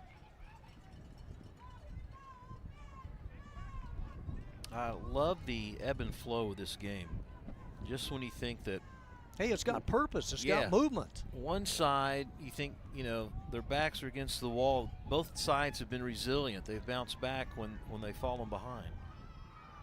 Running play on 2nd down and close to another first down, maybe about a yard short. Giving it that last effort was Castro at the last minute. Omar Castro tonight, good from a yard out. He's played well for someone that has to play both offense and defense. A 1-yard run capped a 75-yard drive to begin the game tonight. Got a lead back in Bustillo, number 33, who provides the blocking straight ahead and a first down. Jan Bustillo, senior, was the up back and threw a nice block. And the Tigers keep the chains moving. First down at the 28. You like that play? Do you like the legality of that? How teams use that these days? Almost looks like rugby where you just push everyone. The snow plow? Yeah. See it more than you ever saw it, ever. If you have the bodies, if you have the guys to do it, why not? Trying to get to the outside and cut down at the 25 is Castro. Mundy Hill, 22. He's only 5'8" and 154 pounds. And he did what he had to do to stop Contreras, and that is just go low. Well, they need or 7. Castro. Yeah, to stop Castro, yeah. They need 7 yards here on 2nd down.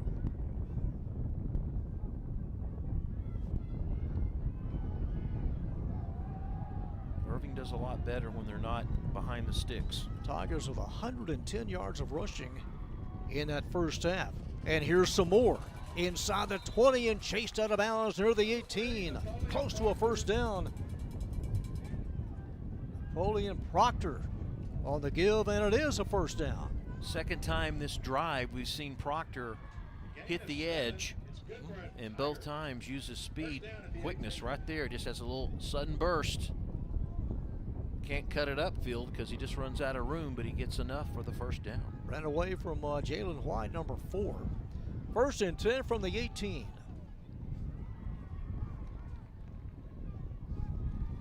to the end zone. He's got a man there. Intended for number 14, Jalen Parker, and goes down hard.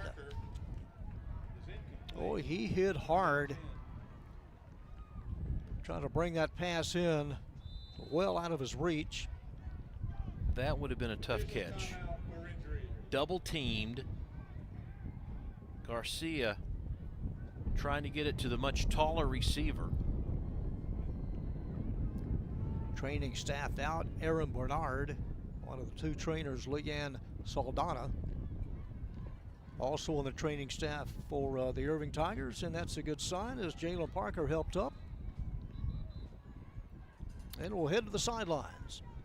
You're rubbing his back a little bit, just like you said, it fell hard. 2nd and 10 upcoming for Irving. Again, 0-6 overall, 0-3 in district play. Trying to snap that 6-game losing streak to the Vikings.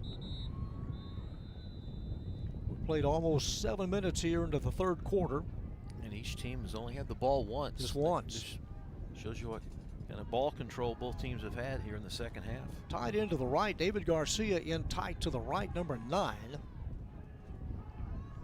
Down low, Elijah Garcia, he'll throw, and behind Castro. Had to turn a 180. And a difficult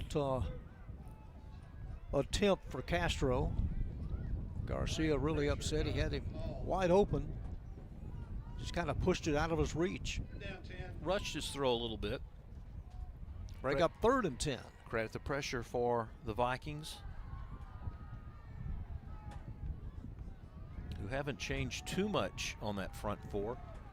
Simmons and Price, look at some of them right there. Jan Bastillo back in, number 33. From the 18, Garcia looking, and it is batted away. No flag, again intended for Parker. And providing the coverage, number 22, Mundy Hill. 2nd time on this drive we've talked back to senior linebacker. Look right there, just a little high. Parker in good position to make the catch. Meanwhile, it looks like the Tigers will try to regain the lead with a 35-yard field goal attempt. Amandeo Portilla from 35, little angle to the left. And this field goal attempt to put the Irving Tigers back on top. Out of the hold of Elijah Garcia. Here's Portillo. Puts a leg into it. It is up and it is good. From 35 out. And another lead change, and the Tigers back on top. Love it. 2 field goals here in the scoring column in quarter number 3. It's kind of ironic, John. Who would say you get so excited about field goals, but it's really playing a part in this game and keeping it tight. Football counting for these 6 points here in the quarter.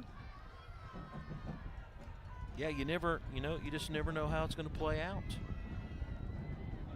Again, the last time the Tigers won was in 2017, and it was 14-7.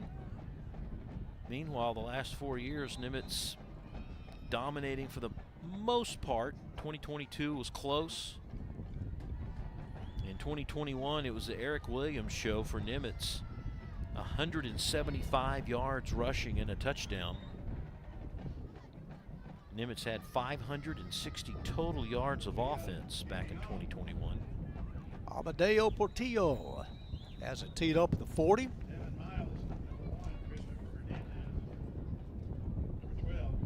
Hernandez back deep with Miles. John, I believe we had a Coach Bennett sighting at halftime up in the press box. You see him? Former Irving coach. Always welcome. They always have his name out there to pick up a press pass if you want, Coach. Welcome at any time. Coach Bennett had some great teams here at Irving High. That kickoff nowhere near Miles, and fielded by Davion Ross.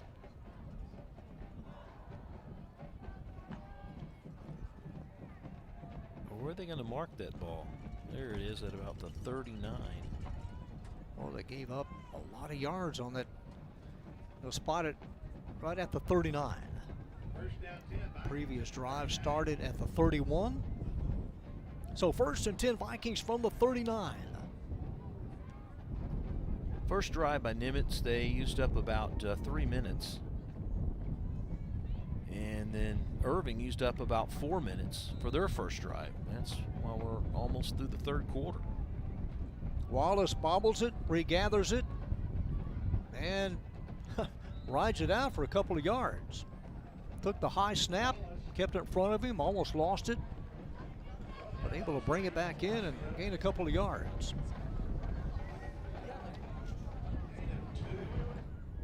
Walker and Proctor both there on the far sideline. 2nd down 8. Bringing him down after that crazy snap. Watch it again.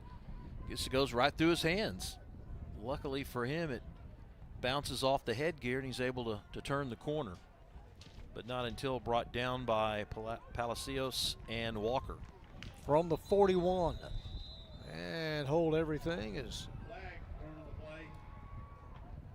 got a stoppage here, a flag, and offense, false 55. start. 5-yard penalty. Nimitz 5. 2nd They down. were penalized 75 yards in the first half.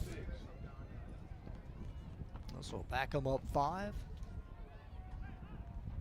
2nd and 13.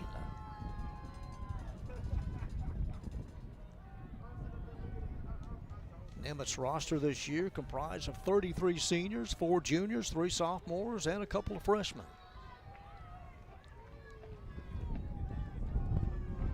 Yeah, and 2 of those sophomores play on the defensive line. 2nd and 13. Here's the give to Wolfhook and spun down by Palacios. He's had a good second half. Von Wolfhook tackled hard by the outside linebacker, the senior, number 1. No gain, 3rd and 13. This is what the Vikings have done pretty well here in the ball game, and that's keep away from those 3rd and long situations. See what they have up their sleeve here on 3rd and 13. It's a pass to Miles, and he is leveled as soon as he caught it. Evan Miles really shaken down hard, and the Tigers have held. Walker, outstanding play by the corner. Walker has made a few plays here in this ball game, and that was one of them there, who sniffed out that wide receiver split screen, and he was on him from the get-go. No one laid a body on Walker, and a nice open field tackle will force the Vikings to punt here on their 2nd possession of the second half. It was just eaten alive. These 24 points so far for the Tigers, the most offensive points this year. So Hernandez in punt formation, clears it out of there, very, very high. Comes down, hits at the 38, continues to roll inside the 30, and will be touched at the 26. So that's where the Tigers set up shop, their 2nd possession of the half. 2 field goals scoring in the quarter so far. You know, John, this might be, and we still have a whole quarter yet to go, but if it comes down to just trying to eat up time off the clock, this might be an occasion where the Tigers might have the upper edge for their running game. This pounded out and grounded out may be beneficial. Well, they had 133 total yards, 110 of that on the ground. From the 26 for Elijah Garcia and company. In motion, that's Parker. Here's the give the other way. And about 3 yards for Napoleon Proctor. Coach Nickerson and his staff has really used pretty much everyone they have available in different capacities in this ball game, John. We've seen all sorts of different rushers tonight. They brought different packages in, and then they've pretty much kind of waited until the second half to bring Proctor in again. Another one of those underclassmen, a sophomore. 3 yards on the gain, 2nd and 7. He'll take the snap directly under center. Will Garcia, he'll turn and hand it off. And there's number 16, Zion Taylor. Trailer on a nice tackle, right in the grill.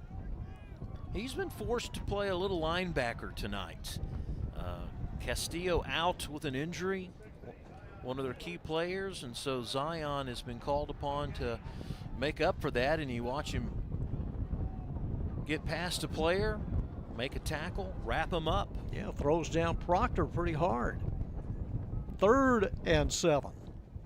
Inside of a minute here. Left in quarter number 3. Elijah Garcia, play action, looking, is chased from the pocket, just throws it away, trying to get it towards Parker. Was really hounded though and had to get rid of it. Yeah, that was Messiah Ford, number 14, all up in his grill. And he wasn't able to get the ball out to Proctor in time. So the Vikings have held. I see a trend here.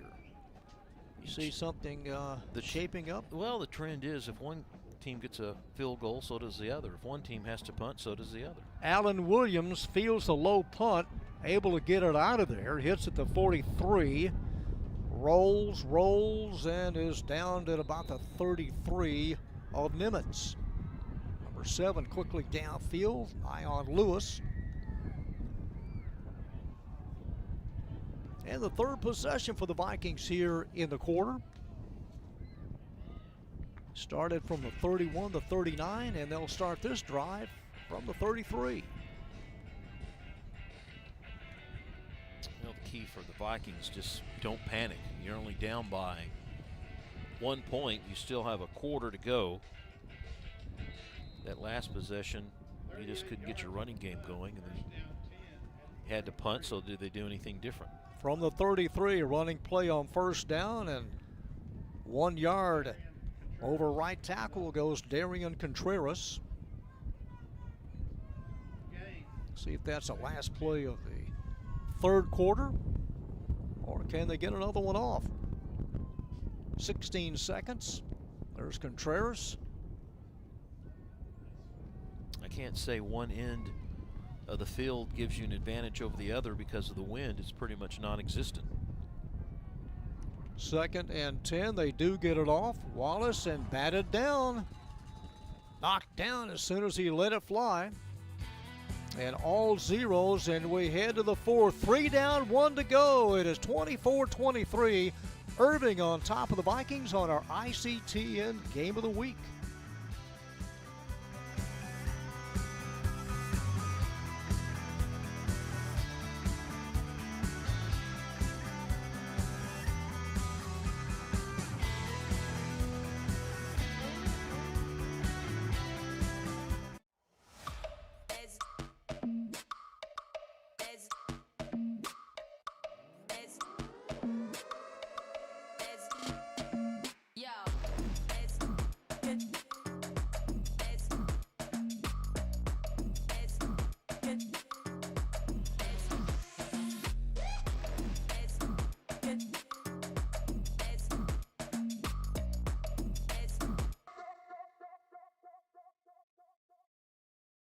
Hi, I'm Thomas Gandy. On the next City Source, see some of the improvements underway at the Toyota Music Factory.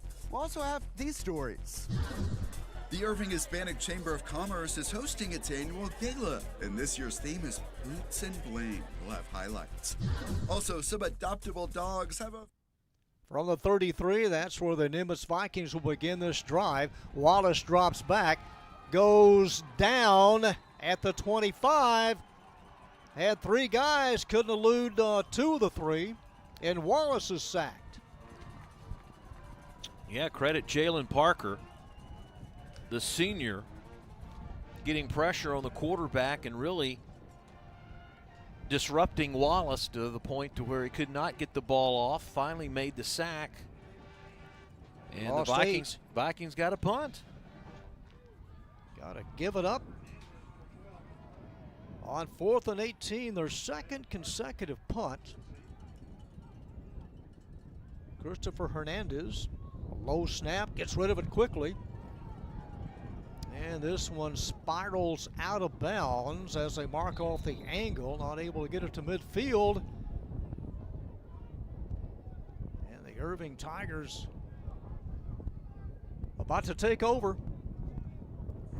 Next week, homecoming for the Cardinals of Mack. They'll entertain the J.J. Pierce Mustangs, and then our final game of the year, it'll be the Cards and the Tigers on November the 1st.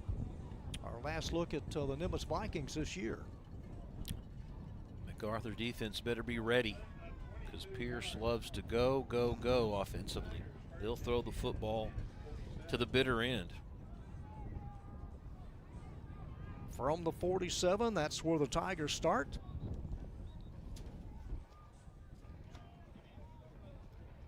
Clinging to a 1-point lead. You become conservative, John, if you're at the Tigers? I like your through a ground and pound. Yeah. Just kind of keep the chains moving. Don't turn it over. And then Nimitz needs a stop or two.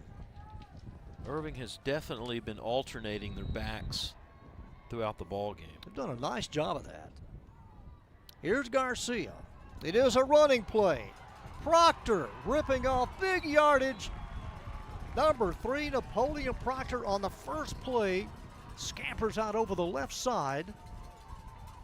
And we'll see where they mark him out. He goes out at the 26-yard line. He has done really well on the corners tonight. Just got to give him some room. And that's another first down for the Tigers. Over 20 yards on that gain.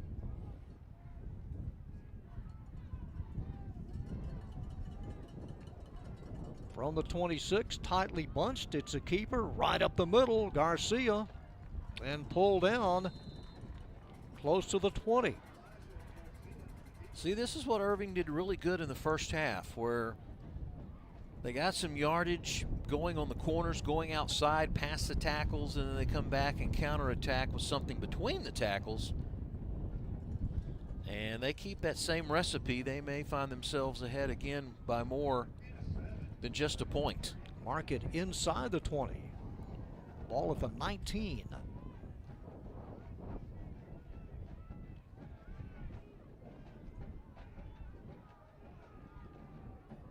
Proctor and Garcia in the backfield. In motion is Parker. And here's Proctor. Proctor inside the 10. He stays in bounds. He rides down the sideline, and Proctor has just extended the Irving Tiger lead, a 19-yard run, able to stay in bounds. Napoleon Proctor. Nice. Nice on the edge. They take advantage. They exploit his speed. And he's given the Tigers a shot in the arm and a little cushion. Portillo's extra point, and he rifles it through. Well, I didn't think it was going to stay in bounds, Rob, but his momentum was moving that way, but what a balance. Yeah. Look at this. Hey, credit the Irving Tigers and their wide receivers. And number 23, Eric Figueroa, a senior wide receiver, downfield blocking. You won't see anything like that in the stat sheet, but just there to the left of your screen was 23, Figueroa. He kept the DB busy enough and allowed the running back to come in and score. And now it's an 8-point cushion. That means Nimitz will have to score and go for 2 to tie this thing up. Still plenty of time, though, John. Parker, Castro, twice, Proctor, and the field goal, the extent of the Tigers scoring tonight. And you know, that only took a minute and a second of that drive, 47 yards in all. And the Tigers are just surprising me tonight. Well, they really are, and Amadeo Portillo set to kick off. There's number 12 back deep, one of the two guys. That's Christopher Hernandez. See if it comes his way. It does not. Short spinner caught and dropped at the 32. Yeah, that's something we haven't seen here in the second half, John. 3 turnovers in the first half, none here in the second. By comparison, of course, you know, the second half has been far more conservative of what you would expect in that first half. Kind of reminds me of that 2022 game where it was, they scored, 39 points in the first half. In the second half, each team scored 8. Tigers coming off a 63-27 loss at Pierce last week, came in only averaging 14 points a game. They put 31 on the board so far tonight. From the 34, 1st and 10 Vikings. In motion is Evan Miles. Here's Miles on the jet sweep. Miles breaks out of one, takes it back against a grain. 45, penalty marker dropped as he crosses midfield, and Miles comes to a stop at the Irving Tiger 44, but check out the flag back at the 40. And then another one at the end of the play.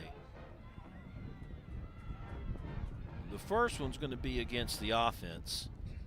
When you get on the edge like that, holding against Nimitz. But I saw a second flag, and I don't know if that was just the same official seeing the same fraction or not. It could have been, because one of them trailing the play, and he saw something, the same thing that the referee did. Well, they're going to give him the first down, but mark it back. Watch. Is it right here out on the edge? Yes, look at the left hand. Holding on to the linebacker. Castro. Grabbing onto Omar Castro. And penalty yardage now at the 31 from the point of the foul. The 10-yard march off took place at about the 41, so that puts it back to the 31. Drive started from the 34. So they need 13. Wallace has time, throws deep. It is high enough. It is up for grabs, intended for Hernandez, but overthrown. Hernandez seemed to stop right at the 45. Don't know if he lost it up in the sky or not, but meanwhile, it's just an incomplete pass with 9:19 to go. Still plenty of time in the ball game, even if the Vikings don't score here. I think if you're a Viking fan, you don't start to worry until you get to about the 5-minute mark and you don't have the football. Yeah, that's about the case for every game. 2nd and 13 from the 31. Wallace, he will keep it 35-40 to the 45. Nice run of 14 yards for Cole Wallace. A little chatter there at the end of the play. Oh, you're going to see a lot of chatter as time starts winding down here in the fourth quarter. Wallace has some wheels. Wallace can get up and down the field, and that was good enough for a first down. Starting quarterback tonight, as Rob said, again for Andrew Valencia, who suffered a concussion.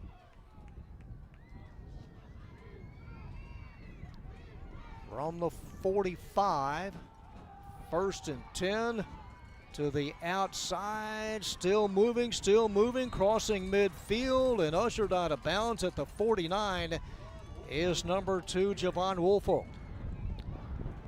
He's got 16 yards on 6 carries. Let me tell you, those have been a tough 16 yards for Woolfolk tonight. Yeah, it was Contreras who had over 60 on the ground in the first half. But now the Vikings playing catch-up, down by 8. It's about a 6-yard pickup, 2nd down, needing 4. Just inside Irving Tiger territory. Wallace content to pass, he throws, it is caught. Christopher Hernandez escapes one. The high tackle allowed Hernandez to get about 4 more yards. Who was that went up high? That was Walker.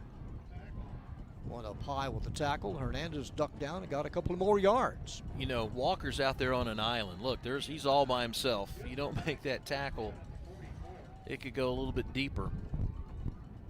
Yeah, if you don't make that tackle, you're going to see number 12, his number getting smaller and smaller as he heads towards the goal line. Now, there he is. He heads wide right from the 49. 1st and 10. It is a keeper. Wallace looking for a block, and there's a flag, and Wallace, thrown down hard. Grab and a hold as Walker tossed him out of bounds hard. And a player down for the Tigers. Parker. Is that Parker? Yeah, another cramp. Man. He's cramping up again. Jalen Parker. Holding. You know what Offense. coaches say? If you Number start 15. to hydrate on game day, you waited too late. You do it in August or before. Well, in a given world, for a coach's perfection, you start hydrating before the first practice. Probably Monday. Before game day, there's the hold. Yeah. Right out in the open by Brian Martinez. Sorry, Brian. You know, that's what happens as an offensive lineman. Almost undressed him. No one will say a thing about you until you make a penalty. The unsung heroes of football, the offensive linemen. Parker helped up. They'll hobble to the sidelines. You ever get up in the middle of the night with the Charlie horse, John? I do. Well, I have, yeah. The sheets are too tight. I can't. Is that what it is? I can't reach the end. Oh, man. And it's a bad cramp. You're like, I hardly exercise. How am I getting a cramp? Too much TV watching. Probably. Hey, it's football season. If a game's on at midnight, I'll find one. You can stay up till midnight? Well, Jalen Parker being attended to from the 46-yard line. Low snap. Wallace picks it up, runs up the middle, and Wallace is blindsided, is leveled hard as it crosses midfield. Did he lose it? He did. Well, the Tigers are saying he did. Now, was he down on the ground first? I have not seen any indication by the umpire. He was sideswiped twice. No, finally going to say he's down. Now they're going to say he's down. James thought he had it and the rest of the teammates, but Wallace, forward progress stopped at about the 48. Side judge came across and said no, he was down. Let's see. He's got the ball. He's got the ball. Woo! Wait a minute. It looked like he was still moving and Wait a minute, sports fans. headed forward. That's Yeah, loose. the ball's loose right That's there. loose, yeah. See, his back was to the side judge. He could not see that unless they said his forward progress had stopped. Now they could say that. From the 47. They need close to 13 on second down. It's a running play. Butch Wolford. Wolford, 40 to the 35. And very close to a first down. That's his best run of the night. Javon Wolford. That is right near the line to gain. Is going to be a yard short. 3rd and a yard needed. Running behind Holder. That time he became patient. He waited for the hole to open.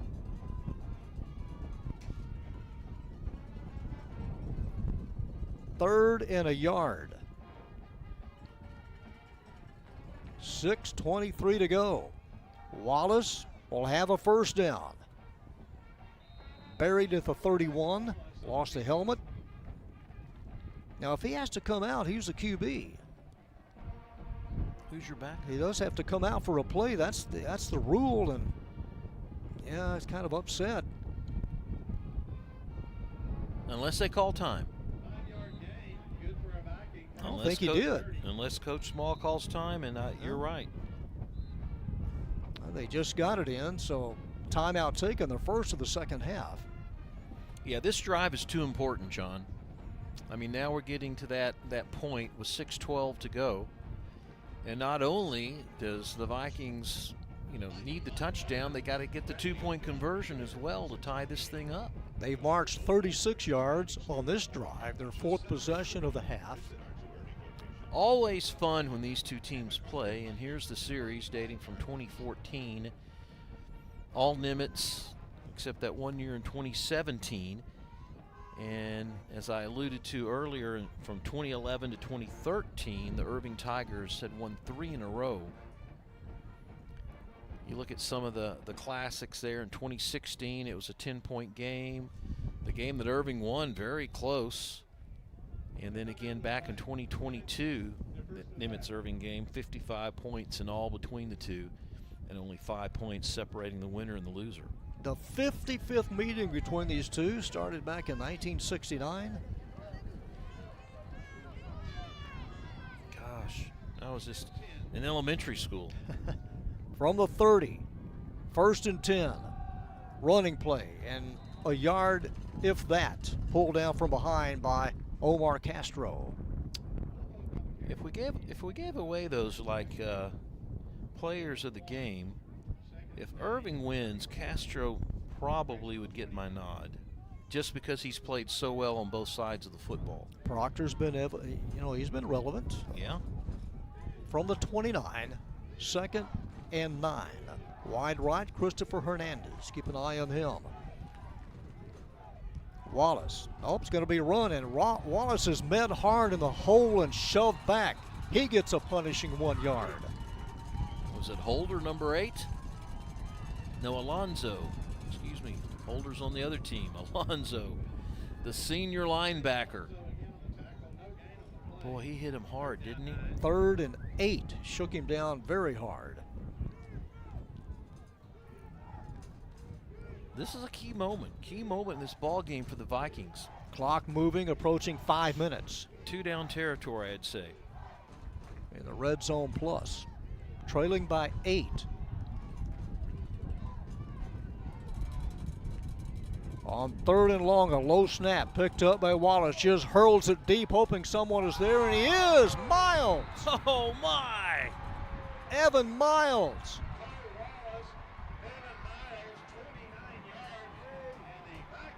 29 yards in all. And the Vikings to within 2.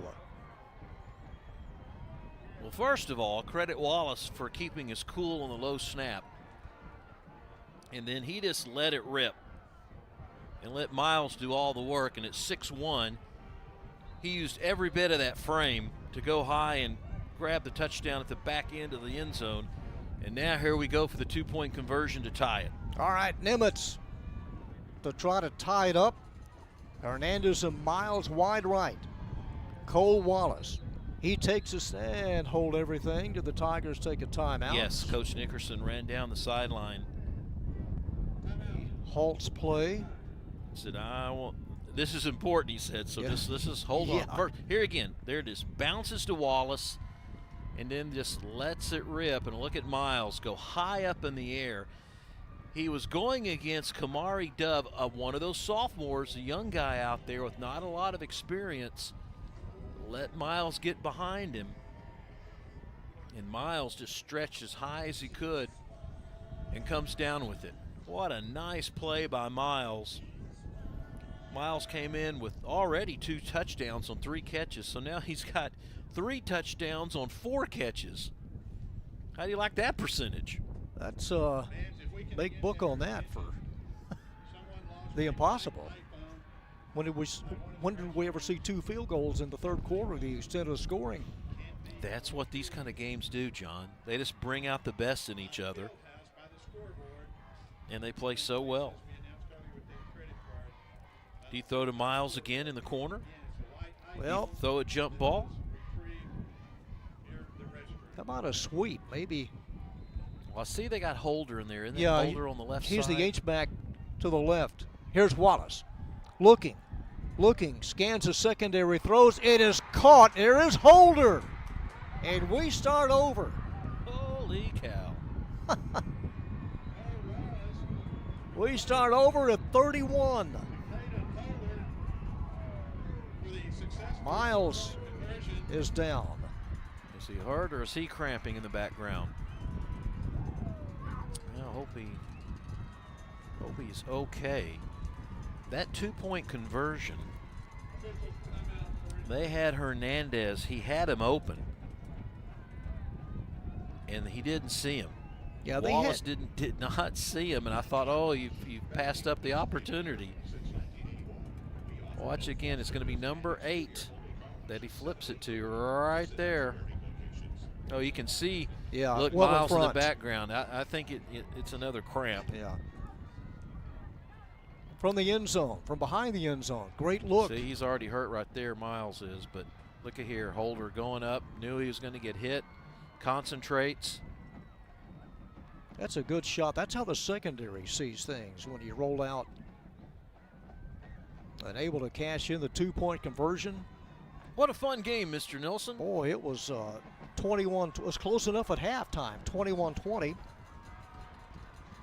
And a lot of scoring here in the 4th. Or competitive scoring, meaningful scoring. Let's just say that with a tie ball game and 4:47 left to go, that there is plenty of time on the clock for anything else to happen. All right, here's a kickoff. It bounces at the goal line. It is picked up and coming out with it. And look at this. Look at 7-8 Vikings as Hurtado appeared to be undecided at first. Went back, came forward, was near the goal line, had to come out with it. And the Vikings had that well covered.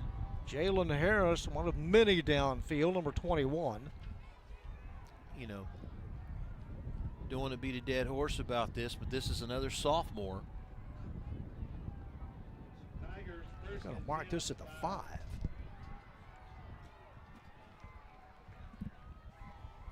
So the Irving Tigers take over at their own 5. 4:40 left in regulation. Nimitz with a 6-man front. You know, And Proctor runs into the Nimitz team picture.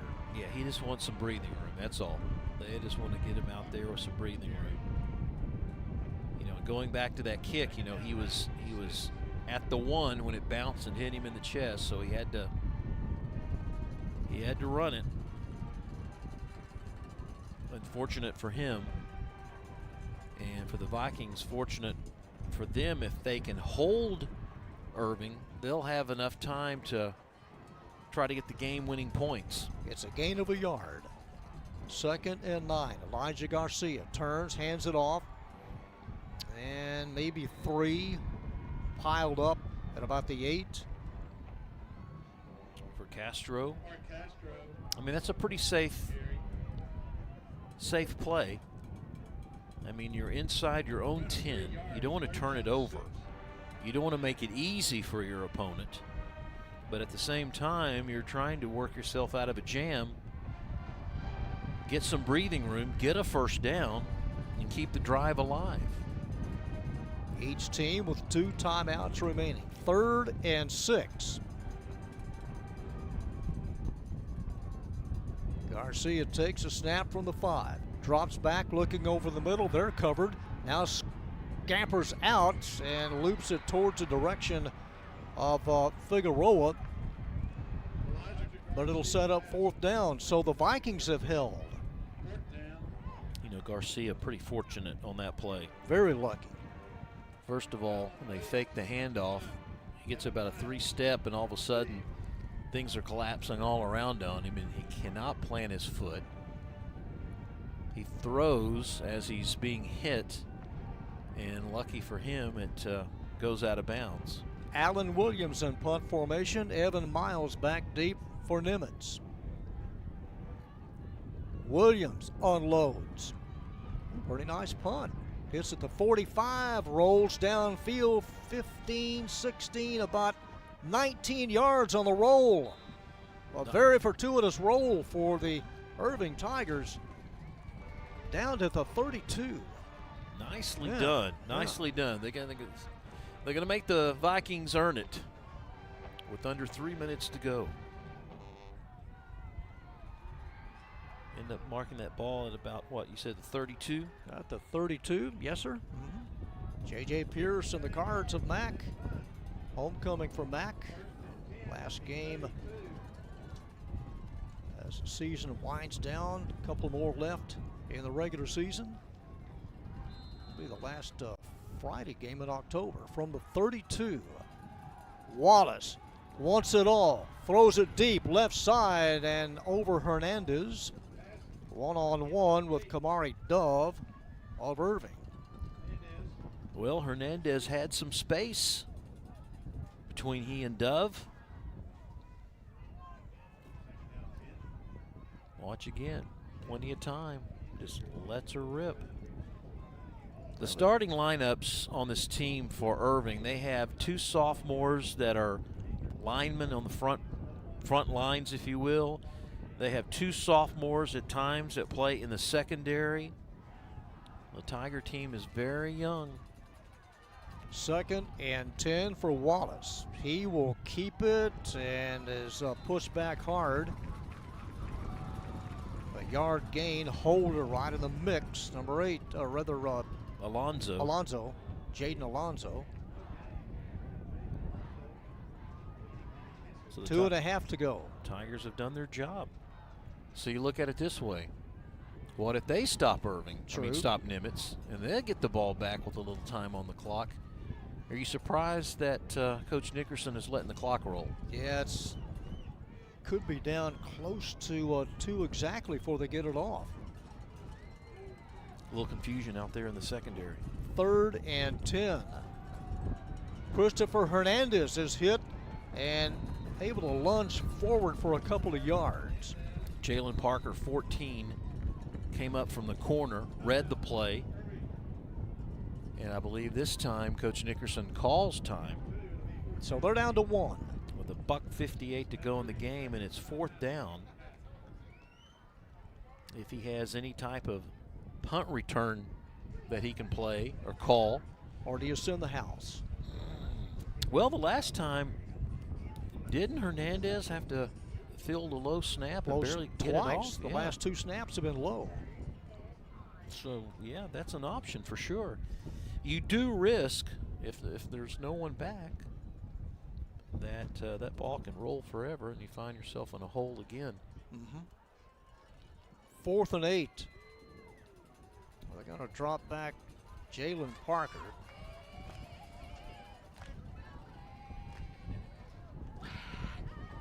So just inside of 2 minutes remaining, tied at 31. 4th and 8.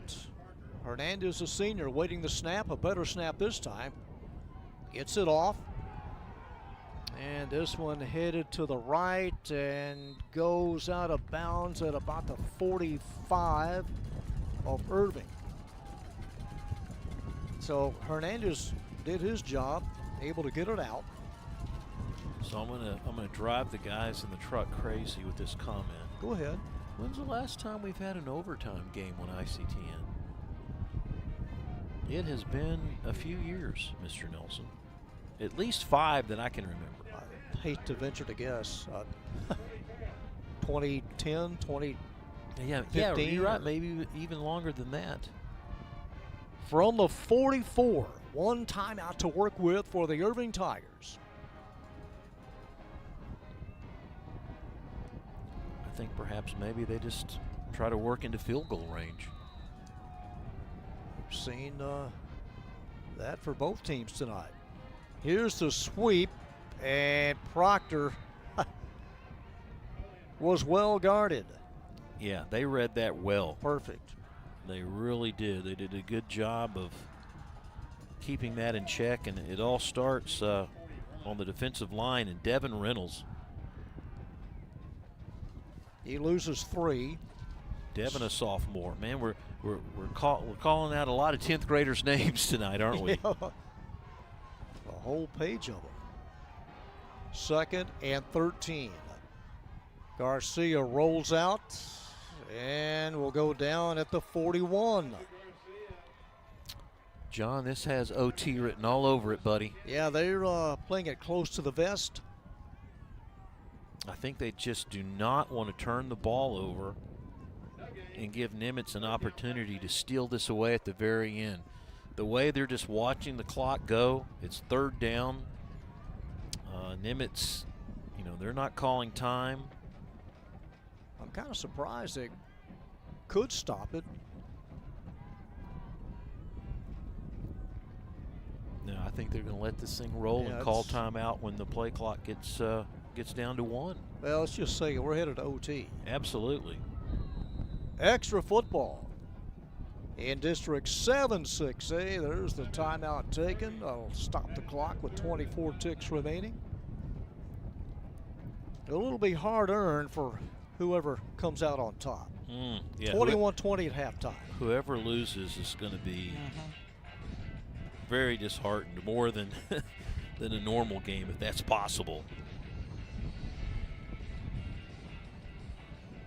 Tigers with 7 points this quarter and the 8 points thanks to the 2-point conversion for Nimitz in this same quarter. Each team with a field goal in the third.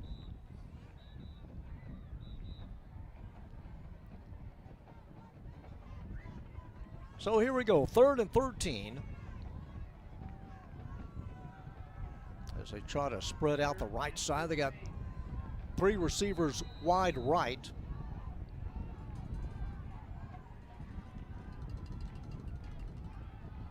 And here's Garcia, throws over the middle, wide open, number 9. This is David Garcia. Garcia crosses midfield, taken down at the 45.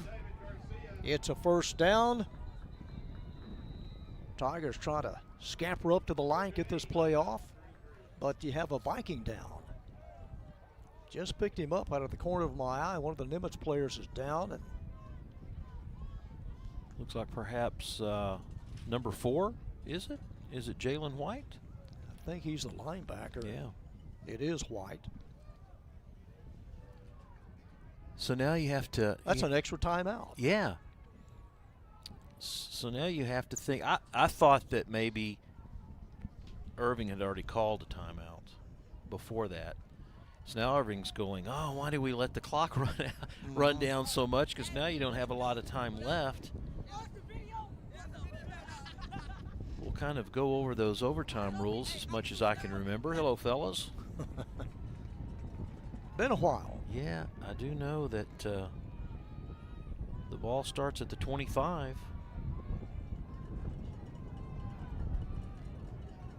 After 2 touchdowns and extra points, you got to go for 2 points after 2. Yeah. After 2.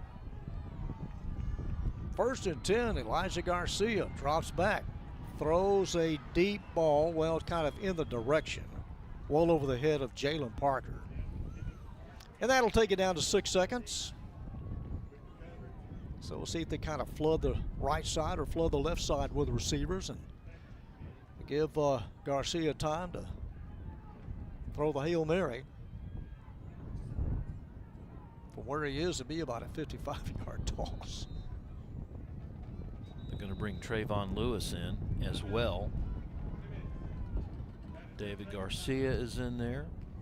We're going to get one more timeout because defensively you got to figure out how you're going to handle this. I mean, 6 seconds really doesn't give you a lot of time to do anything after one play. It's not like you can try to throw one deep to set up the game-winning field goal. You just don't have any timeouts left. Yeah, and to begin with. the DBs for the Vikings, I mean, they're back at their own 25. I mean, they're not going to let anything get behind them. We have seen the most strangest things happen in these inner-city rivalries. We've seen, what was it, a few years back? Was it Mack that threw that long pass against Nimitz? Is either Nimitz or Irving in that far corner of the left end zone late in the ball game. And that could happen again, but if you look at about the 5-yard line or the 10-yard line, you've got a couple of Vikings that are just sitting back. they're just playing center field. And then some. They're beyond home run porch. I mean, way back there. You got Miles back there. You got Brandon Wheeler back there. You saw big 99 Keyshawn Price. And will Irving just play it? They're just going to rock and fire. Watch the clock.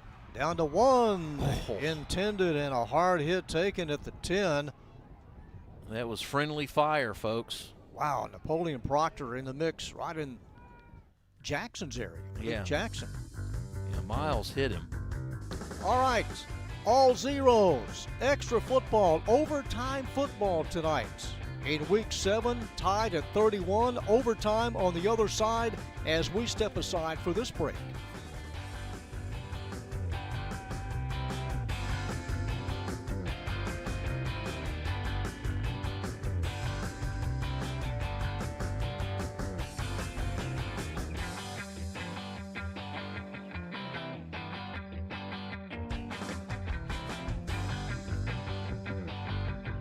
Hello everyone, I'm Susan Stevens. Be sure to watch Irving Spotlight as we see what's playing at this year's Music on Main series. and we taste the vibrant and flavorful Italian cuisine at Di Rossani's in a new Irving Eats. So tune in for the October 18th episode on ICTN Now, Spectrum Channel 16, and Frontier Channel 30, and on YouTube at The City of Irving, as we spotlight the city's arts, culture, and entertainment.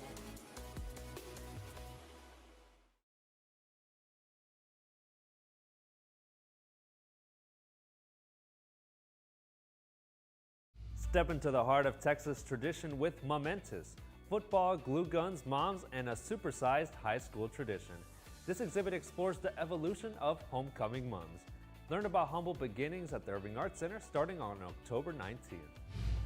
Calling all comic, horror, anime, and gaming fans, Dallas Fan Festival has landed in Irving. Experience 2 days of events, family-friendly attractions, and your favorite celebrities. Sport your favorite superhero or villain costume here at the Irving Convention Center October 19th and 20th.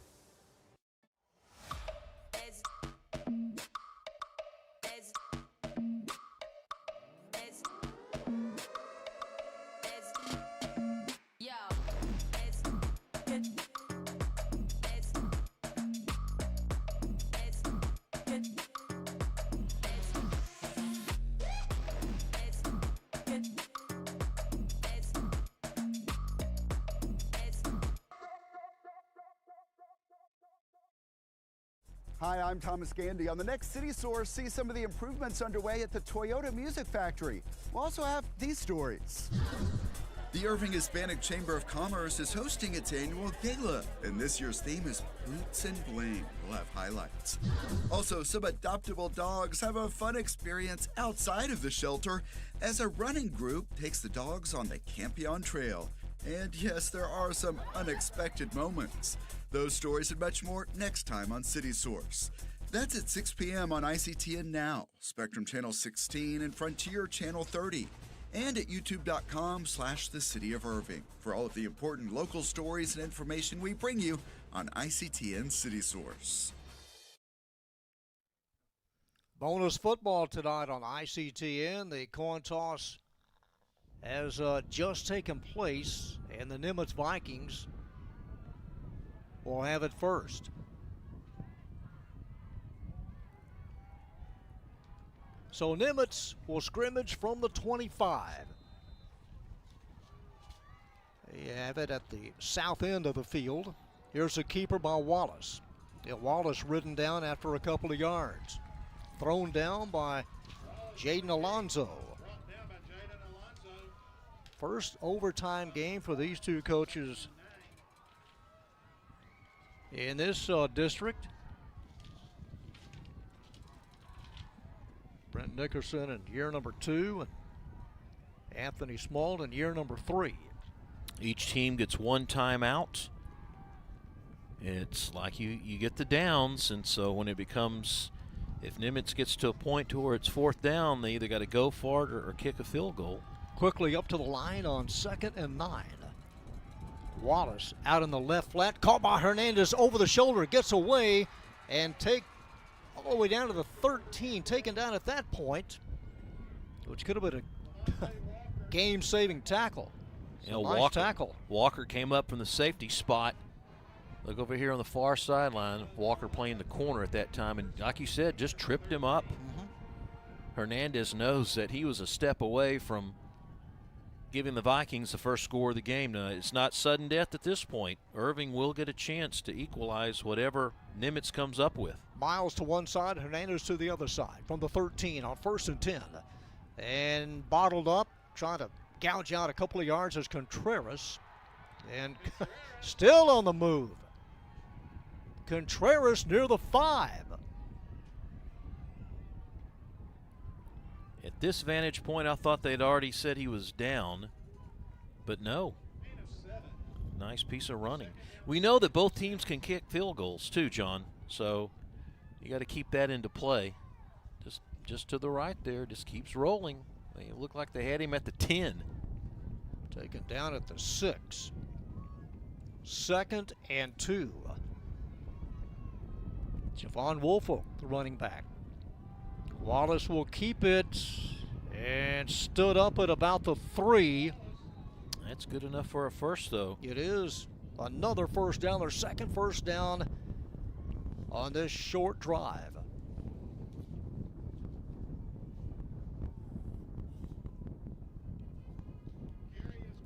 The 29-yard touchdown toss to Miles and the 2-point conversion by Nimitz, forcing this OT.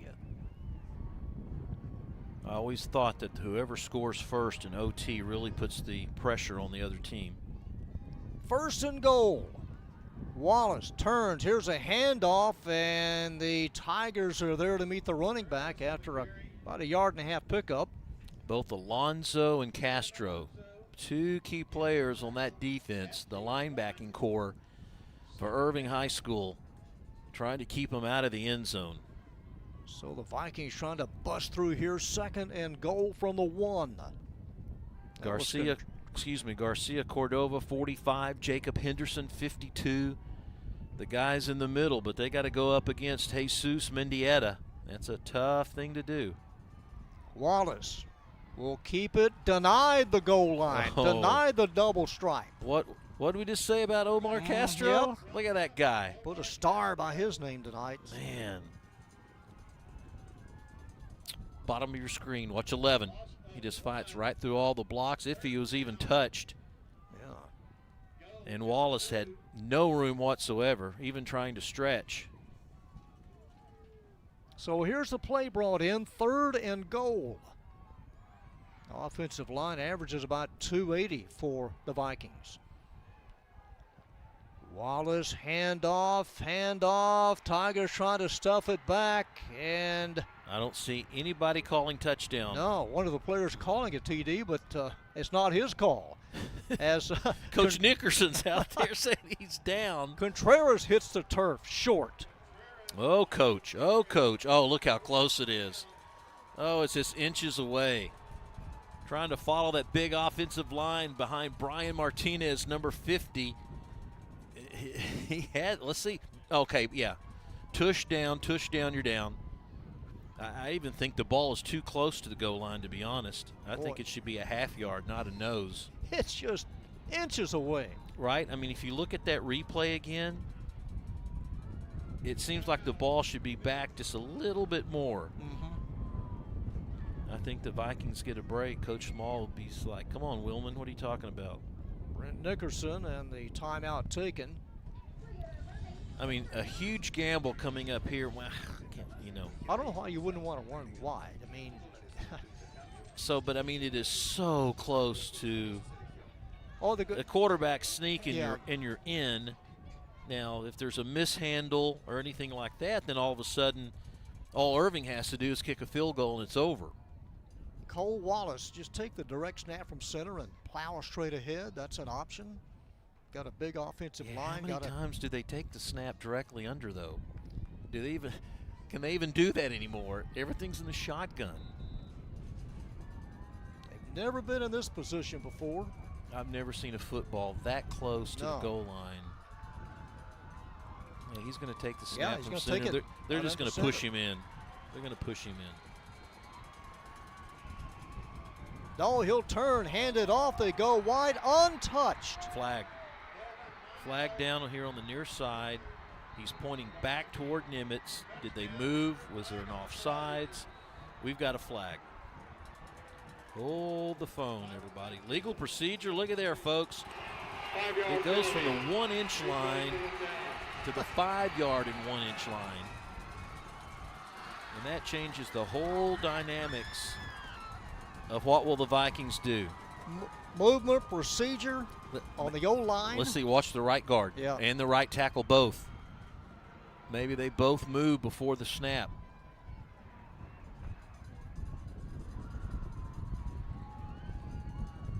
So do you bring in I think they're going to bring in the field goal kicker. Let's see, coming on, that they are. Juan Diaz. This will be a 23-yard attempt. No angle, just straight down the barrel. From 23, low snap. Hernandez picks it up. Hernandez is stopped short. Oh, my. What else? What else can happen? A low snap as Diaz never got a chance, and a golden opportunity awaiting the Irving Tigers. You couldn't script this. It was a bouncer. They just bounced it straight to Hernandez, who made just a valiant effort. And look at that. I mean, there was a big push by Nimitz, but credit Irving High School from keeping him out of the end zone. And now all the Tigers have to do, John, is kick a field goal. Yeah, they get it down That's to the it. 10-5. Rely on the leg. El Portillo.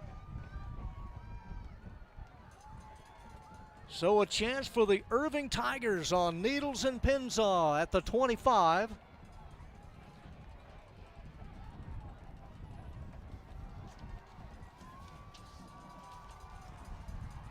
Defense, the priority for the Vikings. Oh, this is fun. Bonus football, and it has been well worth it. And hold everything as Proctor about to take off. Yeah, that was 5-yard penalty. First down. That was the problem. Parker took off too soon. And did you see what they were doing? They had the direct snap to Proctor. The Wildcat. Yep. So that pushes them back 5. That changes the dynamic somewhat. The one positive thing about overtime like this is say you miss the field goal. Well, it doesn't hurt you. It doesn't, like the other team doesn't get it. If you're at the 10, they got to go back to the 25. From the 30, 1st and 15, they hand off, and Castro was bottled up. Maybe get the 5 back they lost. Whistle finally blows and stops the play after a 5-yard gain. The Tigers have not been that good offensively at throwing the football. 4 out of 15, 4 out of 14. When they do, his leading receiver has been Garcia. He's caught 3 of the 4 passes. And look, there goes the quarterback. There goes Garcia as a wideout. Officially a gain of 4. Proctor, and then another penalty. Man, you've shot yourself in the foot twice. Offense. 5-yard penalty. You think Nimitz knows what they're going to run? Well, yeah. Well, That'll place it at the 36. Irving's going to need new headsets for all the coaches after tonight's game. Yeah, they're gonna. Those things have taken a beating especially after that last play. The mute button as well. The coaches are livid. I mean, you got to feel for the Tiger coaching staff to get, you're this close. You haven't been this close in a long time. From the 31 now. Here's a sweep. Nope. Castro. There's a holding penalty. Another flag down. Now Cabrera, number 70, he's going to be called for a holding, and that's going to push him back even more. Mundy Hill was held. Yeah, Mundy kind of shaken up. Yep. I mean, 2 flags. Both officials saw it. Offense. 10-yard penalty from the previous spot. Tigers are just going backwards. Watch right there in the middle of your screen, number 70. Wasn't terrible a hold, but Mundy, he sold it as well. That's Cabrera, the junior. Yep. Well, now it's a 41, so they've lost 16 yards.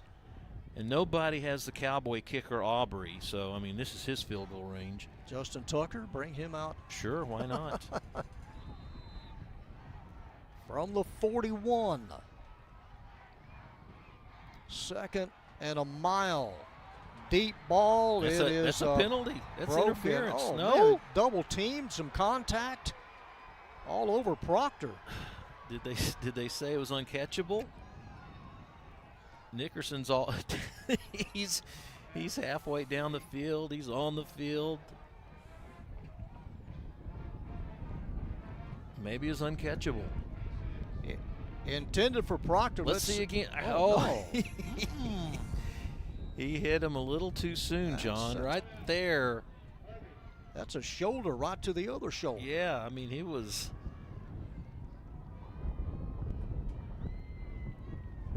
I thought that was pass interference. Okay, well, now it's third down in a country mile, and Well, you can just hear and feel this momentum shift right now. so both coaches have used their one and only timeout Yeah, they're gone in overtime, so that's it. The officials are getting hydrated, as well as the players. It's third down. And look, to me at this point, John, it's really not getting the first down. It's getting as much yardage as you can to attempt a field goal. At least, well, he's good from, let's see, Portillo is pretty good from 35 out. Yeah, he hit a 35-yarder. Their first possession of the second half seemed like yesterday. I've already shaved twice. Yeah. When was that? Fans, we need your attention. We need to remind you. Let's see. On the field. Yeah, they'd have to get it down to the 20-yard line, John. It'd be a 37-yarder. Yeah, I think that's doable. Yeah, just in case Portillo is a left-footed kicker. Yeah, that's absolutely doable. If they get to the 25, then that's a 40-something yarder. So Nimitz is going to play way, way back. They're going to bring Miles out there, kind of like they did toward the end of the ball game. 3rd and 26. That huge stand defensively for the Tigers. Just to this point to no avail, as the penalties really killed them on this possession. Right side, nobody home. And the Nimitz Vikings feeling pretty. Is there a marker down? I don't see one. Yeah, this is somebody's jersey or something at the 42. So Yeah, it's a pink ribbon. It's yeah. So nobody home on that pass attempt. So in this fourth down play by Irving, are they going to try a field goal from here? No, it's. Well, You sure? You sure? Now here's a flag drop by the umpire. Delay of game. Yeah, that's too much time. Fourth down. Fourth down. 30. Umpire dropped that flag way back at the 10-yard line. I mean, they had Portillo out there. He's out there. This is going to be like a 60-yarder. That's you can't do that. It's 4th and 31, and Well, I mean, why not? I mean, why not? roughing the kicker maybe if they. Yeah. Well, nope. Now he's coming off the field. Boy, the playbook. Here's the drop and the snap, and that goes over to Nimitz. Yeah, they're basically saying, okay, your turn. Yeah, that's kind of a submission. And But Irving gets the ball again, see? one more chance, Nimitz Yeah, it doesn't go back to Nimitz. It's Irving. Irving gets it twice. back on defense. They got a hold. Basically, Irving just did that because they know they'll get the ball again. They just start at the 25. Again, it was 14-0 Irving at the end of the first quarter. Nimitz put 20 on the board in the second quarter. Tigers scored 7, 21-20 Tigers at the half. 24-23 Irving heading into the fourth quarter. And then the 8 points for the Vikings and the 7 for the Tigers. That's where we stand right now at 31. Nimitz back on defense, so the Tigers will again start from the 25. And we'll see what playbook calls haven't been played tonight, haven't been used. You know, if they could get Proctor with a full head of steam without a flag, let him run loose. That was the intent on the first 2 plays. But then you got Jalen Parker also, Rob. Parker, outstanding receiver. He's got good speed. Just a matter of Garcia has time. I don't know, John. I think I think the Tigers are better suited to run the ball. Figueroa's heading wide left, and Jalen Parker wide right. So the second possession in overtime for the Tigers. Garcia, play action, rolls out, screen pass caught. This is David Garcia. Garcia close to the 10-yard line. Leading receiver for this Tiger team, and why not? And he took a hard hit. Garcia is down. They mark him out at the 11. It's a gain of 14 yards. He might have had the wind knocked out of him. A little bit of discomfort. David Garcia, senior. Short possession pass. I like the call. Oh, yeah, perfect call. So they attend to Garcia. Trying to get him up in a sitting position. Still got him flat out. Looking at the left knee, lower leg area.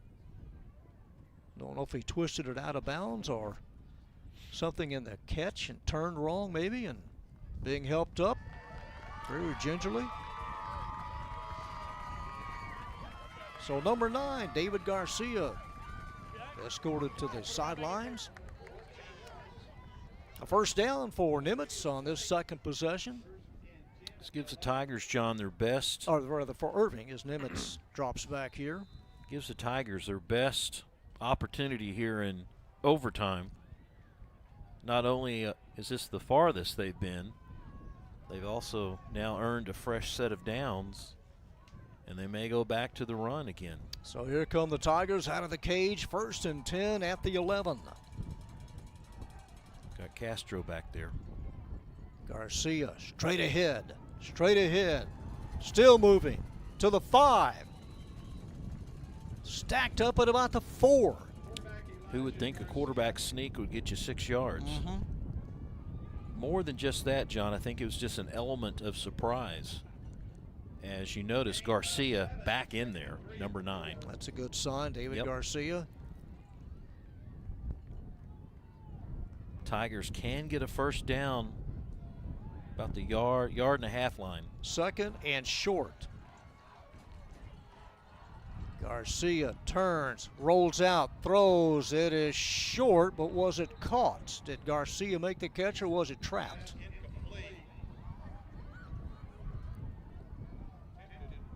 made the catch.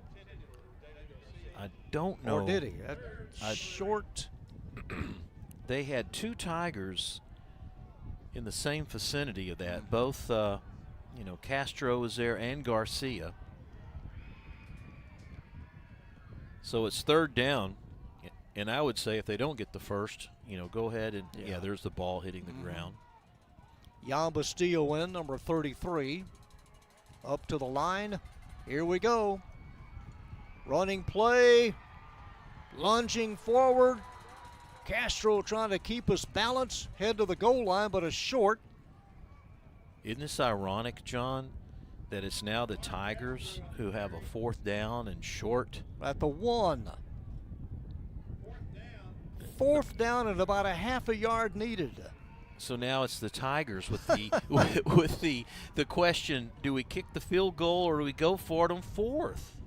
Well, Halloween was 2 weeks away, but it's scary down here. 4th and about a half a yard. Garcia takes a snap, straight ahead. They're pushing. He scored. And he is over the double stripe. Garcia has scored.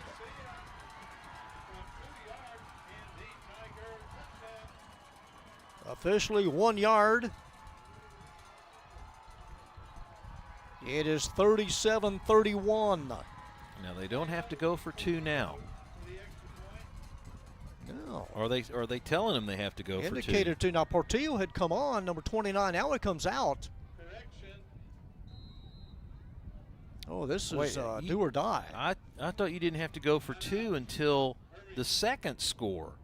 I mean, after each team scored like 2 possessions, not this soon.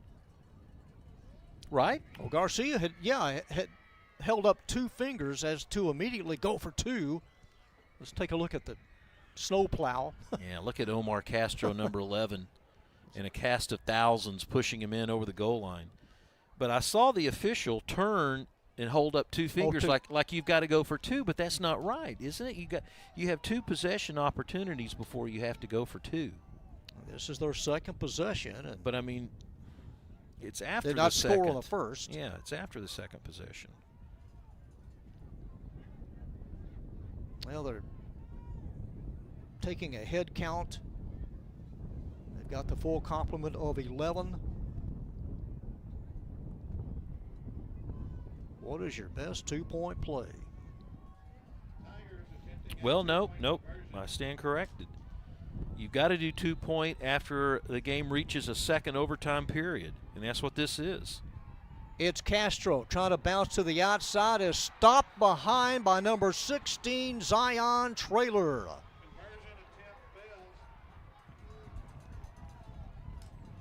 So this is the second overtime period. So, yes, you do have to go for that 2-point conversion. Watch again. 37-31. Well, I don't know what Figueroa was doing. He seemed to be kind of going against the grain that time, and Omar had nowhere to go. So now, Nimitz, they don't score, it's over. If Nimitz scores, they got to go for two. If they make it, they win. If they don't, we go for a third overtime period. Tigers got to hold him here from the 25.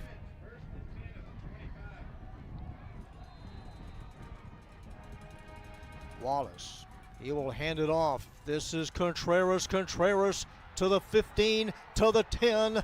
It is first and goal.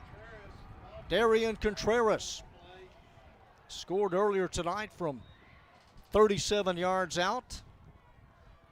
Tiger is down. One of the Irving players, one of the defenders. Probably got hit hard by.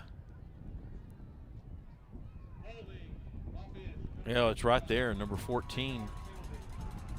Jalen Parker took the brunt of that. Yeah, he went immediately and grabbed his face mask. Doesn't matter, this is coming back.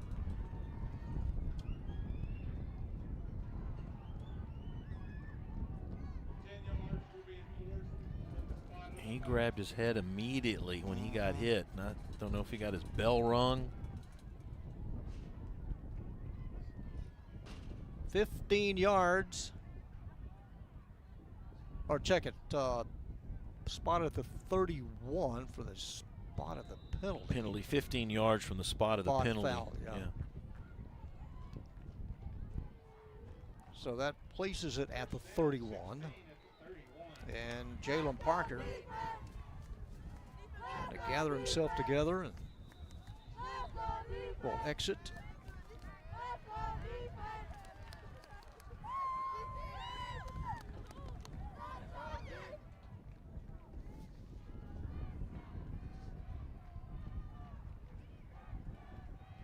Let's see, Cole Wallace, he's going to send, you got Javon Wolfolk in. And where is Evan Miles? Miles is wide left. Hernandez one-on-one here on the near side against Lewis. It's a keeper. Wallace, 25, 20, 15, 10. Look at him go! Untouched, almost 31 yards. Oh, there's a penalty, John. There's a penalty. That could be against Evan Miles, number 1. He was jumping around. I mean, what a play by Wallace. Man. Dancing, picking, and poking his way. Cole Wallace.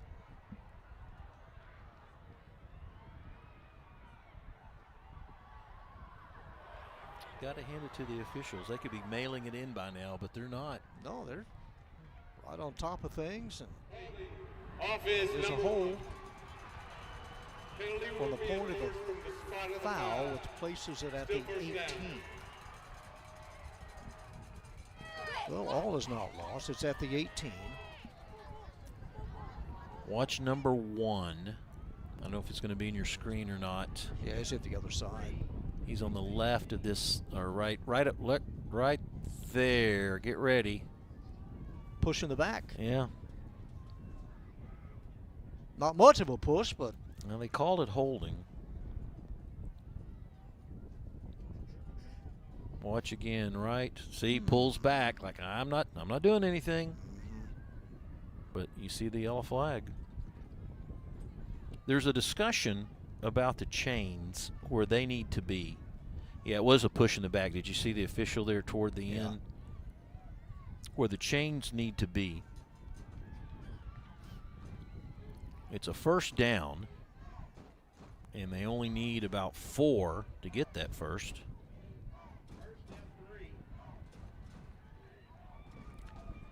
Need to get to the 15-yard line. It's spotted at the 18. Is that right? Yeah, spotted at the 18. Wallace to the end zone. A 50-50 ball and batted down, intended. Well, here's 2 the flags. flag. Now, is that offensive pass interference? I think he was pushing off. Dub might have been pushed away.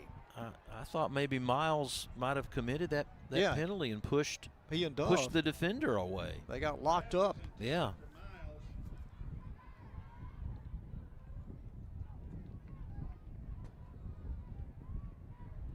Interference. Defense. 15-yard penalty from the previous spot. First down. So the interference call in the end zone on the Tigers. Well, they are both. Pulls down the left arm from. Well, both of them got wrapped up. Yeah. Upon further review. What do you think? A no call would have been best? Yeah. Both given the opportunity. If that would have gone against Nimitz, I would say they're penalizing themselves out of the ball game. But at the 3-yard line, should we alert our stations down on the coast? yeah. Your late local news will follow. From the 3, first and goal, Vikings. 3 chances, John, from here.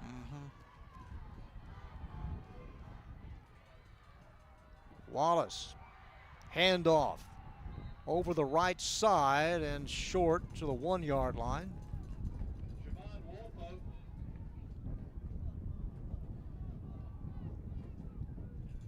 Now, don't forget, this is the second time the Vikings have been in this particular part of the field where they're so close to scoring.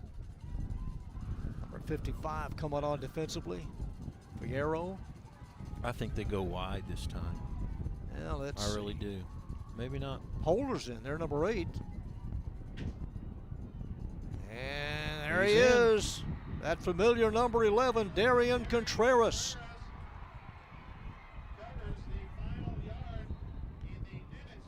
So Contreras ties it up at 37.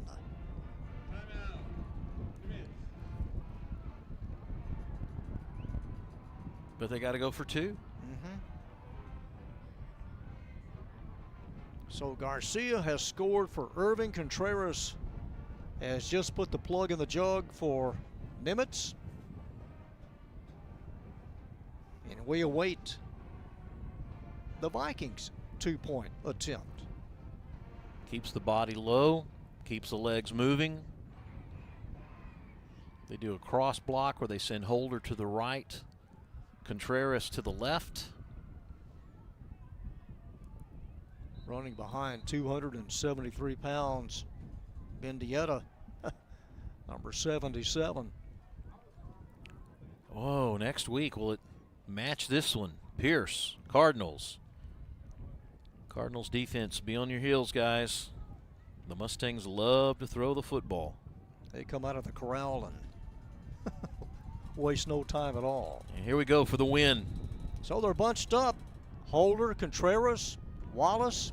Wallace takes a snap straight ahead and is yanked back. He didn't get it. He was yanked back by Alonso. Oh, my. Denied 2 points. The door shut by number 8, Jaden Alonso. Look at that. Boy, they have left it all on the field tonight. I know it's a cliche, but I'm going to say it anyway. You just hate for someone to lose tonight. I mean, they both just played their hearts out as hard as they can. So we turn the sheet to another page. Look at that hole, too. I mean, it was there for the taking, and look how strong that Alonso is. I mean, the quarterback, it looks like it was there for the taking, I thought right? It was easily, yeah, that's it. You know, the game's over, but then he plugged the hole, did Alonso. All right, now if I recall, this is where they move the ball from the 25, and they start doing like 2-point conversions. Can't remember if they spotted at the 2 or the 3.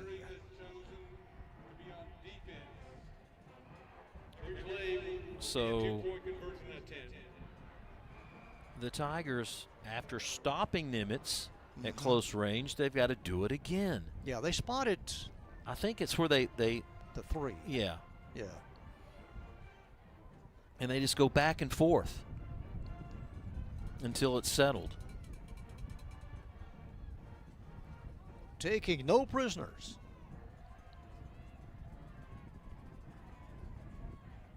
Nimitz gets one chance, and then Irving will get a chance to equalize. Every gap needs to be plugged. Every edge has to be covered up. They definitely have, looking there, I'm just looking at the lineup, they've got added linemen in for Nimitz. I mean, the way it stacks up right now, they don't have anyone wide. They've got Simmons in there. I think they just want to move it over to the. They've asked to move it over. That's, to the far hash mark. Yeah, they can ask. They can move it at their desired starting point, which means more room to the right.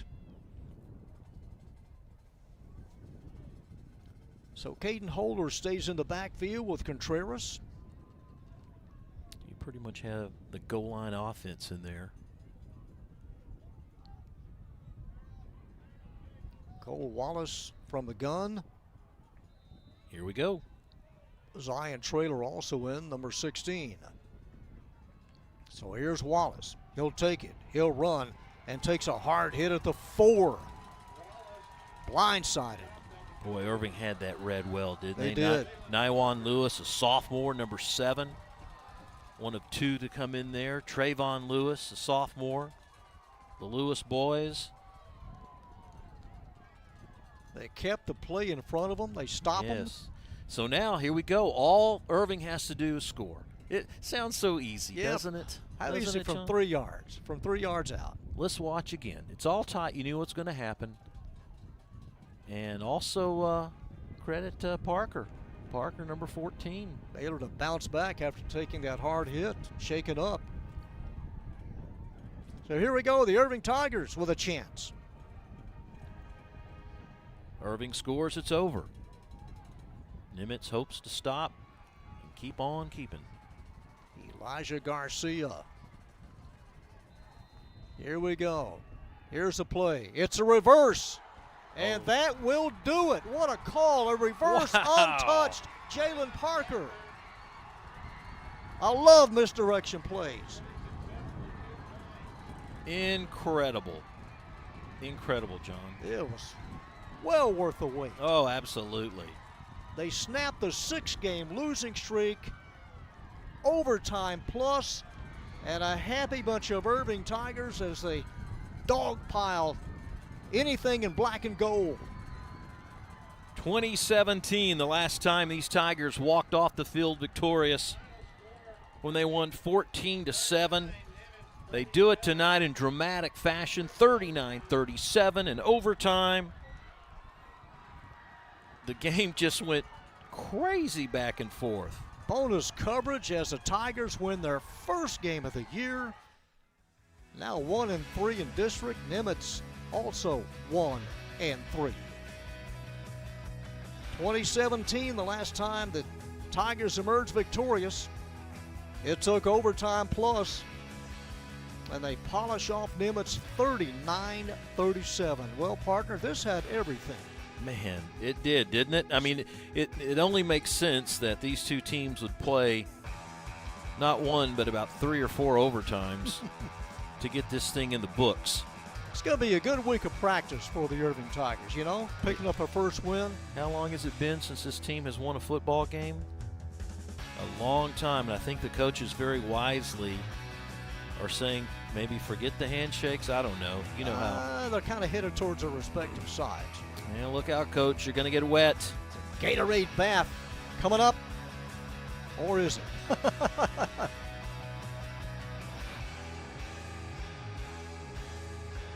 Well, John, let's take a break and get our organizational things down pat, and we'll wrap this things up. Will do. Back on the other side. 39-37. Tigers win it in overtime.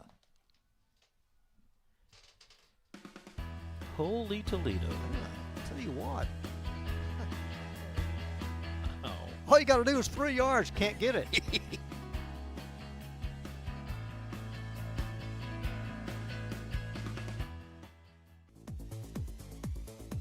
Your ICTN team produced 39 videos in the month of September. I'm really excited, and I hope the community is too. It makes me feel safe. Look, this is my house. It's Martha's blood, sweat, tears, and money going into this home. It's really to bring awareness to the local animal shelters here in Irving, and we're trying to save as many dogs as possible. We have new lighting on both of the stages that are now both LED, which is going to save a whole lot on our electric bill, and it's a lot more bells and whistles for our clients to use. By the way, Victor Conley cheats at bowling. If he does win, I'll hear about this over the next year. That's why I have to cheat.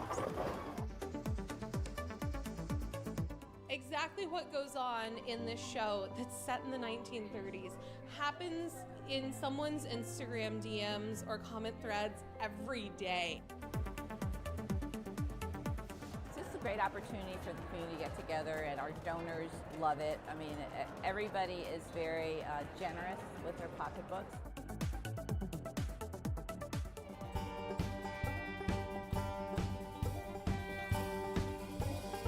We are on location in beautiful Charleston, South Carolina for this special edition of City Source.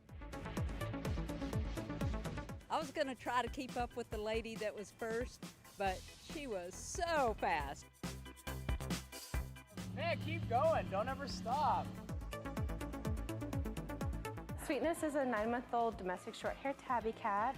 She actually came to us through our TNR program, but ended up being very sweet and not feral at all. I think it's good to have all the kids out here socializing, all being here for the same reason. It's a really good family event. Since 1982, it's been ICTN and the Irving Independent School District joining together for the Game of the Week, high school football.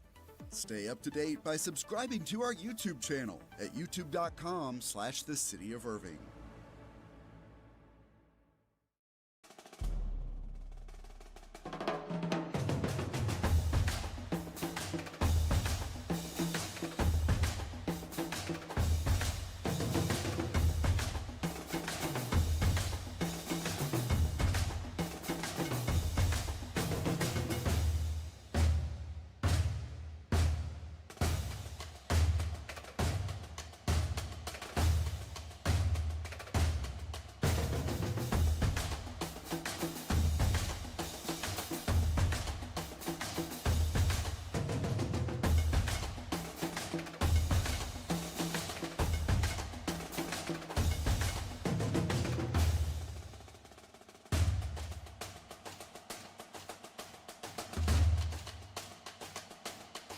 Oh, this is going to be cold, but it's nice. It's a nice feeling, and it's been a long time since these Tigers have walked off the field victorious. Congratulations to Coach Nickerson, giving his Tigers a very hard-fought win against their arch rivals, the Nimitz Vikings. How did we get here? Well, it was a 1-point lead by Irving at the halftime.